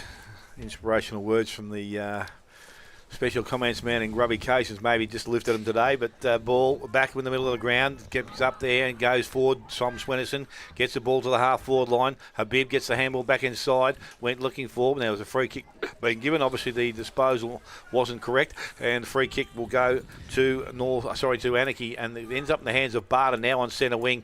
So they need to keep rolling here because we're ticking over 26 minutes. Ball in long into their forward line. Gee, the numbers are back there with North Geelong. Out the back, Swennerson. This is Zach. Went after it. Couldn't pick the ball up the first time. Had a second go at it. Left it behind. Ball's picked up now. Cleared away. And coming from the contest, Henderson. He was tripped. Got the handball outside to Beecroft. Put him under a little bit of pressure also. He steps over the boundary line and we will have a throw in far side. Right on the forward 50. Tommy Davis there doing some ruck work. And Barter, as they've done for most of the day now. Ball, Davis the front position. Ball gets out the back. Mawson nicely to Gerard. Steps around one, little chip kick. Puts Alessi in the hot speed. Henderson was there, couldn't take the mark. Alessi went back after it and got it once again. But now the ball at ground level. Umpire said there's a free kick. And it's high, and it's going to go to Anakie. And it will be Alessi that will come. Will have the free kick. Again, don't know much about his kicking ability, but we'll soon find out. He's going to need to kick it every bit of 45 here. Breeze looks like it's dropped off there a little bit now. Conditions got a better the longer we've gone today. So Alessi's come in now. As I said, the kick from about 45. Again, he runs the arc. He's not going to make the distance, and Davis comes up and takes the mark inside the top of the goal square. So Tommy Davis now is going to transfer play to the clubroom side of the ground. He's going to come out. Goodwin's there. He read that off the boot pretty nicely, took the mark. Anakie with another opportunity to go forward. So Bosley's leading, but a lot of space in front of him has been covered up. Players just standing. Bosley now goes out wide. Again, good defensive work. 3-on-1 there, so they're going to win out. Ball goes back over the boundary line, and a throw-in will take place. 28 and a half minutes gone. It is North Geelong 13-13. They lead Anakie 8 goals, 9. Shouldn't be too much longer to go in this one. As you can see Peter Riccardi on the boundary with a bright smile, and why wouldn't he? His team's going to go 6-0 as the ball's back in now. Quick kick there. Mawson might take the mark, and he has. He's on his most busy day, but still been serviceable as he's 50 metres out for Anakie now. Goes in the path of Bosley, but has 4 or 5 North Geelong defenders with him. Then Schwennerson with the quick hands, gets out, good tackle. You can bear him involved in there as well. He sits on top of the football, and there might be a stoppage. There is no more than 20 metres out from Anakie's goal. So 28 and a half minutes gone. Now 13-13, 91 to 8-9, 57. North Geelong comfortably winning this one. Just looks a touch fitter as well as it comes out to Penny now. He gets the quick hands. They're going to go down the line. Anakie look well set, although it's bounced in front. It's going to end up, it's a good hit coming back the other way from Denman. Now it's a race through. Who wants the ball? We've got a couple Anakie players. He gets tackled. It was Gavin. The umpire said play on, and then another good tackle by Riccardi. So, well, Detman, 1 metre from the interchange. There was the arse crawl over the boundary. Love to see. Definitely was. That's it. Hopefully he's all right. Bit of cramp. Need the pickle juice. Cramp. So the ball comes down into Ukabarian's half, and he sees the ball over the boundary line. So as we approach the 30th minute mark, and this last quarter brought to you by Morris Finance. North Geelong convincingly doing this, and we hope that's just cramp for Denman there. The umpire see the ball back in. Ukabarian in the ruck for the moment. Against Schwennerson. I don't know how much ruck work he's done. Dullhouse gets the ball outside of his boot. Gets it into the path, though. It was well picked up. Coming back the other way from Beecroft. His ball ended up in the hands of Gerard. So Gerard's going to move the ball quickly. He's trying to try and switch it to the outer side. Goodwin, if he can gather the ball, he just loses it. Now it comes back. North Geelong going to go inside 50 here through Henderson. Henderson, long ball. Gerard back in the hole. Not quite. Running on. Riccardi, he's going to kick. Oh, no. He's paid it the other way. So in the end, the call was probably there. But Riccardi was going to kick his second goal. So 30 and a half minutes gone. 13-13, 91. To 8-9, 57 in the fourth quarter, brought to you by Morris Finance. So Gerard now with the ball. He goes short, long comes up at him, and he takes the mark. Little chip further down the field. Again, put his team under a bit of pressure. North Geelong with numbers around. Jewell gets the ball. Handball goes back inside. And it's kicked off one step. They go long back into their forward line. Fazio stands under it. Ball gets out the back. Riccardi again. No, it's not. It's Penny. He's there. Picks the ball up on hands and knees. Gives a little handball outside again. Not maybe an effective handball. But the ball is now, well, the ball sits at the top of the goal square. There's a free kick being given. And it's going to go to Goodwin. And he is going to be the recipient. And he's last line of defence. Decides to play on now. Bring it to the clubroom side. Goes looking towards Alessio. The ball is going to be pushed over the boundary line. Umpire says, let's throw it back in. And that's what will happen again. Tell you, Penny was lucky on that. It was a free kick bait, and he just put the ball on the ground, which is usually a 50-metre penalty if the umpire sees it. So we're throwing the ball back in once again from the ruck contest out the back. Gerard was there. Desnoy also. Picked up by Ukabarian, got the handball back inside. Mawson got the kick away. Again, goes back towards centre wing. Ball bounces. The umpire said there's a hold or a fend, and it's going to be a kick to Sharp. Sharp now plays on and wants to move the ball quickly. Goes towards Rhodes. Doesn't take the mark. Ball comes to ground. Picked up. Well, Reynolds didn't pick the ball up. And the siren has sounded, and that will finalise things here this afternoon. North Geelong will go in at 13-13, 91. And Anakie 8-9. And that's the final score here this afternoon. Goal kickers for the home side, North Geelong. Fazio with 3, Purcell with 2, and a group of other players with one, Desnoy, Jewell, Swenison, Teros, Penny, Reynolds, Davis and Oscar Riccardi. And for the Anakie side, 2 each to Lever and Long, 1 each to Gerard, Bosley, Dalhouse and McLaughlin. We'll take a short break. We'll have final scores from around the ground and hopefully give you our best player for the day. Here you're listening to 94.7 The Pulse, your home of local football.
This afternoon, as we said, North Geelong run out, I wouldn't say convincing winners, but they did enough to win the game of football. They over 5 goals, so anyone playing football would be happy with that result. 13-13 North Geelong, 8 goals, 9 to Anakie side.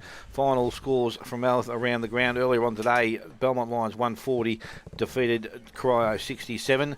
Final score at East Geelong is 115 to Thompson 20.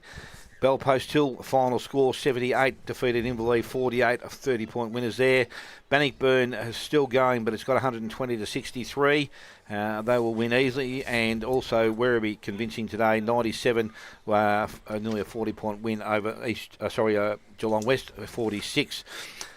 Before we give you our 3, 2 and 1, I'll get Alex to go through the summary of the game, and he can let you know how everyone performed.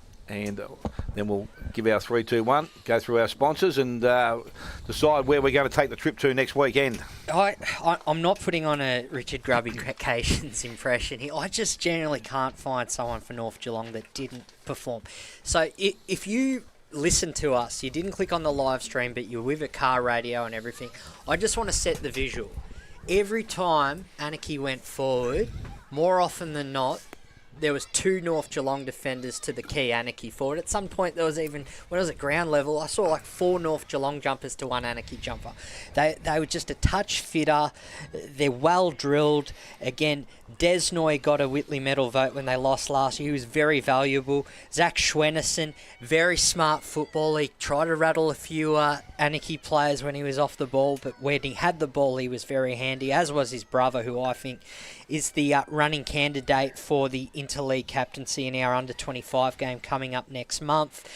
Jackson Jewell, he kicked a goal. He had a bit of a tag roll. Ben O'Brien was up there, Smith. Paddy Cleary, I always thought down back he was going to be the winner, but then George just came out of nowhere and did a really good shutdown roll between Lever and Bosley down there. The blokes that played through pain, Blake Miller's probably the top of the list there. He was out of the game for 18 minutes, still bopped up, still took the marks inside 50, and I kept waffling on. That is the stat that North Geelong kept winning. And the names just keep going. Johnny Fazio, 3 goals. If he was less selfless, then he probably finishes with 5. Mitch Habib stood tall, even went third man up in the third option in the ruck when Tommy Davis wasn't available. And what a debut for Oscar Riccardi, boys. He passed all boxes, ticked all boxes for you guys? 100%. I think he lives up to everything that his reputation, he precedes his reputation before, for sure. And a player, his quality, and a VFL player. He's played 5 VFL games this year, must be said, so he's not going to be available for North Geelong every week because he's going to have those duties. He's definitely a VFL standard player. On Anakie, on the other hand, obviously I was very impressed with Jake Long's third quarter, but end-to-end, their shining light was Bruiser, Brad Gerard. He's playing on a lot of his former North Shore teammates today. I know I didn't give him a vote in round 1, but just the momentum he put in, the extra disposals, it wouldn't surprise me come Premier Data time Monday night if Gerard had an extra 10 touches to all of his Anakie teammates there. You know, usually Sean Sim has that special quarter towards the end where he stands up as a little guy. It was actually McLaughlin that took that status today, a goal in the first quarter, and then for a bloke that's, makes us look like ruckman, he actually did very well for himself on the last line of defence. And look, I'll even put... I'll give a tick to Michael Crossett before he was injured. I don't think we saw him after the third quarter. So you never know. Had he played out the game, maybe Anakie are still in it. But look, there's a reason North Geelong are ladder leaders, or it might have changed with percentage with Belmont's massive win over Corio. The number I'll give you guys is the number 42. We're 42 days into this season. And painfully, we have to wait another 42 days before North Geelong and Belmont play off in round 11. So they both got 5 more games before they play off. Whether or not both sides will be 10 and zip, we'll wait and see.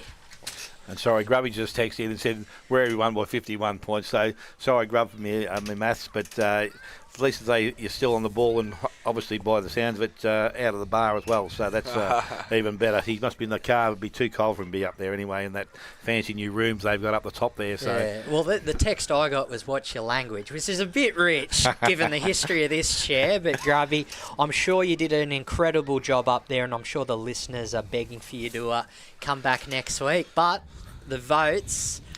Arch, could you do me the biggest favour and go first, as you have the last 5 games in a row? Usually Grubby's there to critique my votes and tell me that I have no idea what Don't worry about it, mate. You might still get a text. Yeah, exactly. Yeah. We'll see. Now, so one vote I got Rory Desnoy. I thought he was very good today. He didn't have one quarter that I thought he dominated, but I thought for one of those players, every quarter he was there and he was winning the ball in and under, around the ground. His skills were good. So I thought he definitely deserved a vote. I actually changed my votes quite because I saw a player I didn't think of, which was Bryce Brockenshire, who kept Luke Dalhouse very, very quiet for the majority of the first half. Third quarter, Luke Dalhouse came back pretty hard, but in the fourth quarter as well, I thought he got right back on top and played on him most of the day. So I thought he deserved 2 votes there. And then my best on ground I gave to Oscar Riccardi for his first game in Geelong District Football League. I thought he did really well, and obviously you can see he's a class above the GDFL. And I thought this is only the start. He's going to have to try and find the pace of the GDFL. We've seen players, such as Bosley before. It takes them a bit to get used to GDFL compared to GFL, and I think that Riccardi looked just a class above, and I think that he was the best on ground today. Who did you give your 2 votes to? Brockenshire.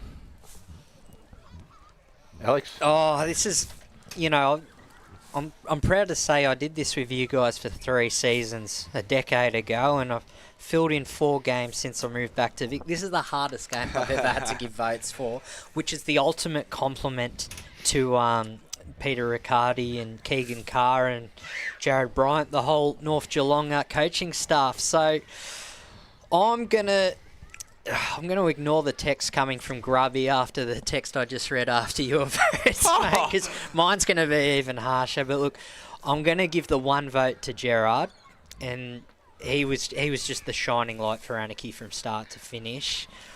Commiserations to Charlie Farrell. I thought he was actually leading it until probably the 3rd quarter. I think they were just managing his body in his return match. When the game was there to be won, the forwards kicked truly. So I'm going to give Johnny Fazio 2 votes. And I guess you were inspired by my thoughts throughout the game, Arch. Brock's game on Luke Dalhouse, rather, was probably one of the best shutdown games I've seen in recent memory. So he gets my 3. Dale, let's see if you change the leaderboard. Yeah, well, I've given 1 vote to Jake Long. I think I tried to look through their side and look for a player that gave a 3-quarter or even 4-quarter performance, but he changed the course of the game there for a short period of time. Gerard, for me, has always been a good footballer, but he's not doing things for me that I've seen him do before, where he's actually put teams in a winning position. So I know it's pretty hard out there for him to do that, but he's just not using the ball as well as I would have thought he would have. I thought Rory Desnoy today was... Everyone I've spoken to over a period of time have said this bloke can play footy. Today was the first time I've actually seen him play a really good game of football, consistent game of football. And my 3 votes I gave to Jackson Jewell. He just knocked up, giving ball through the middle of the ground, and was a great link player. There was a couple other players. Tommy Swennerson was good. Every time he touches the ball, he doesn't miss many targets. As I said, it was nice to see blokes like Charlie Farrell back on the ground, and I agree. Once Oscar Riccardi gets to... not to change the pace of this game, but gee, I tell you what, he's a smooth-moving bloke across the top of the ground, and I think what we saw today is only a glimpse. We spoke about Kamaric from Kamaric, so he's another player that I think Very as the similar, time goes on, they are just going to shine in this league, and if he doesn't go into the squad with those couple of blokes coming out, I know there's probably a couple of bigger blokes and smaller blokes, but he was definitely shown me enough today to say that maybe he shouldn't be here. Maybe he should be allowed to be in the squad, because won't they have VFL on that weekend? But again, that's the same thing. It's the same with Davey. Davey's the same boat, so you just don't know. But that's my 3 votes. So if I'm working that right, I've given... I reckon Desnoy might... Did he? No, he got... So I didn't give Desnoy a vote. No. And Brockenshire. Brockenshire got 5. Yep, so it'll be Brockenshire will be the recipient of the award. And you know what's funny? Like what's funny is Grubby never left us a voucher. Oh, no. That's even funnier. I think the 3 of us just put down, I reckon, 6 out of a possible 9 names. But if you actually look at the game in that 7-goal streak for North Geelong after the 10-minute mark, there's probably another 6 names just from that section. Like, if I based it on that, then I'm going Charlie Farrell, Oscar Riccardi, Tommy Schwennerson. But I'm looking at the game 4 quarters wise, and that's such a great position for North Geelong to be at. Another controversial discussion with the Magpies was that they didn't have it. They finished 6th on the ladder last year by percentage. Yep. Didn't have a member in the team of the year. That is a very big discussion in those change rooms the last 6 months. But today's another example where they just didn't have a standout player. You know, there are some AFL premiership teams that only had 1 or 2 All-Australians on the bench that year, because everyone else was in the top 50 in the league, but they weren't in the top 22. They all played their role. And I haven't seen Belmont yet this year. You guys have seen them twice, but I'll tell you what, that round 11 match, that is going to be massive. Where is that at? That is a very good question. I'm going to guess Belmont because round 18 was... Belmont North Geelong is at the line. Down at Belmont. What does that ground mean for North Geelong, you reckon? Actually, I don't know whether they... I think they've been there a few times now. I can't remember last year that... I might have. I don't go through the records like you do, Alex, but I'm not too sure what would be one of their favourite grounds to play at. I wouldn't think. But again, they've brought in some blokes now that give them that benefit now. Ben O'Brien, a little bit of height down back. Okay, so he played on Bosley for most of the day, I think. So again, Bosley, 1 goal, 1 for the day. Again, when sides are able to keep him down, then they haven't got the scoring prowess that they really need to have and fire. So, again, we looked today and saw Jay Lever, first time I've seen him play, showed signs, but, again, another bloke that might get better as the season goes on. When they get more continuity between each other, Bosley and Lever, and they start knowing where each other lead, you think midway through the season, or like round 10 or so, then they'll start being completely different. Yeah, well, don't forget, Anakie at some stage will obviously see Barter go back into that forward line, because what's their ruckman's name that's not playing at the moment? Riddell?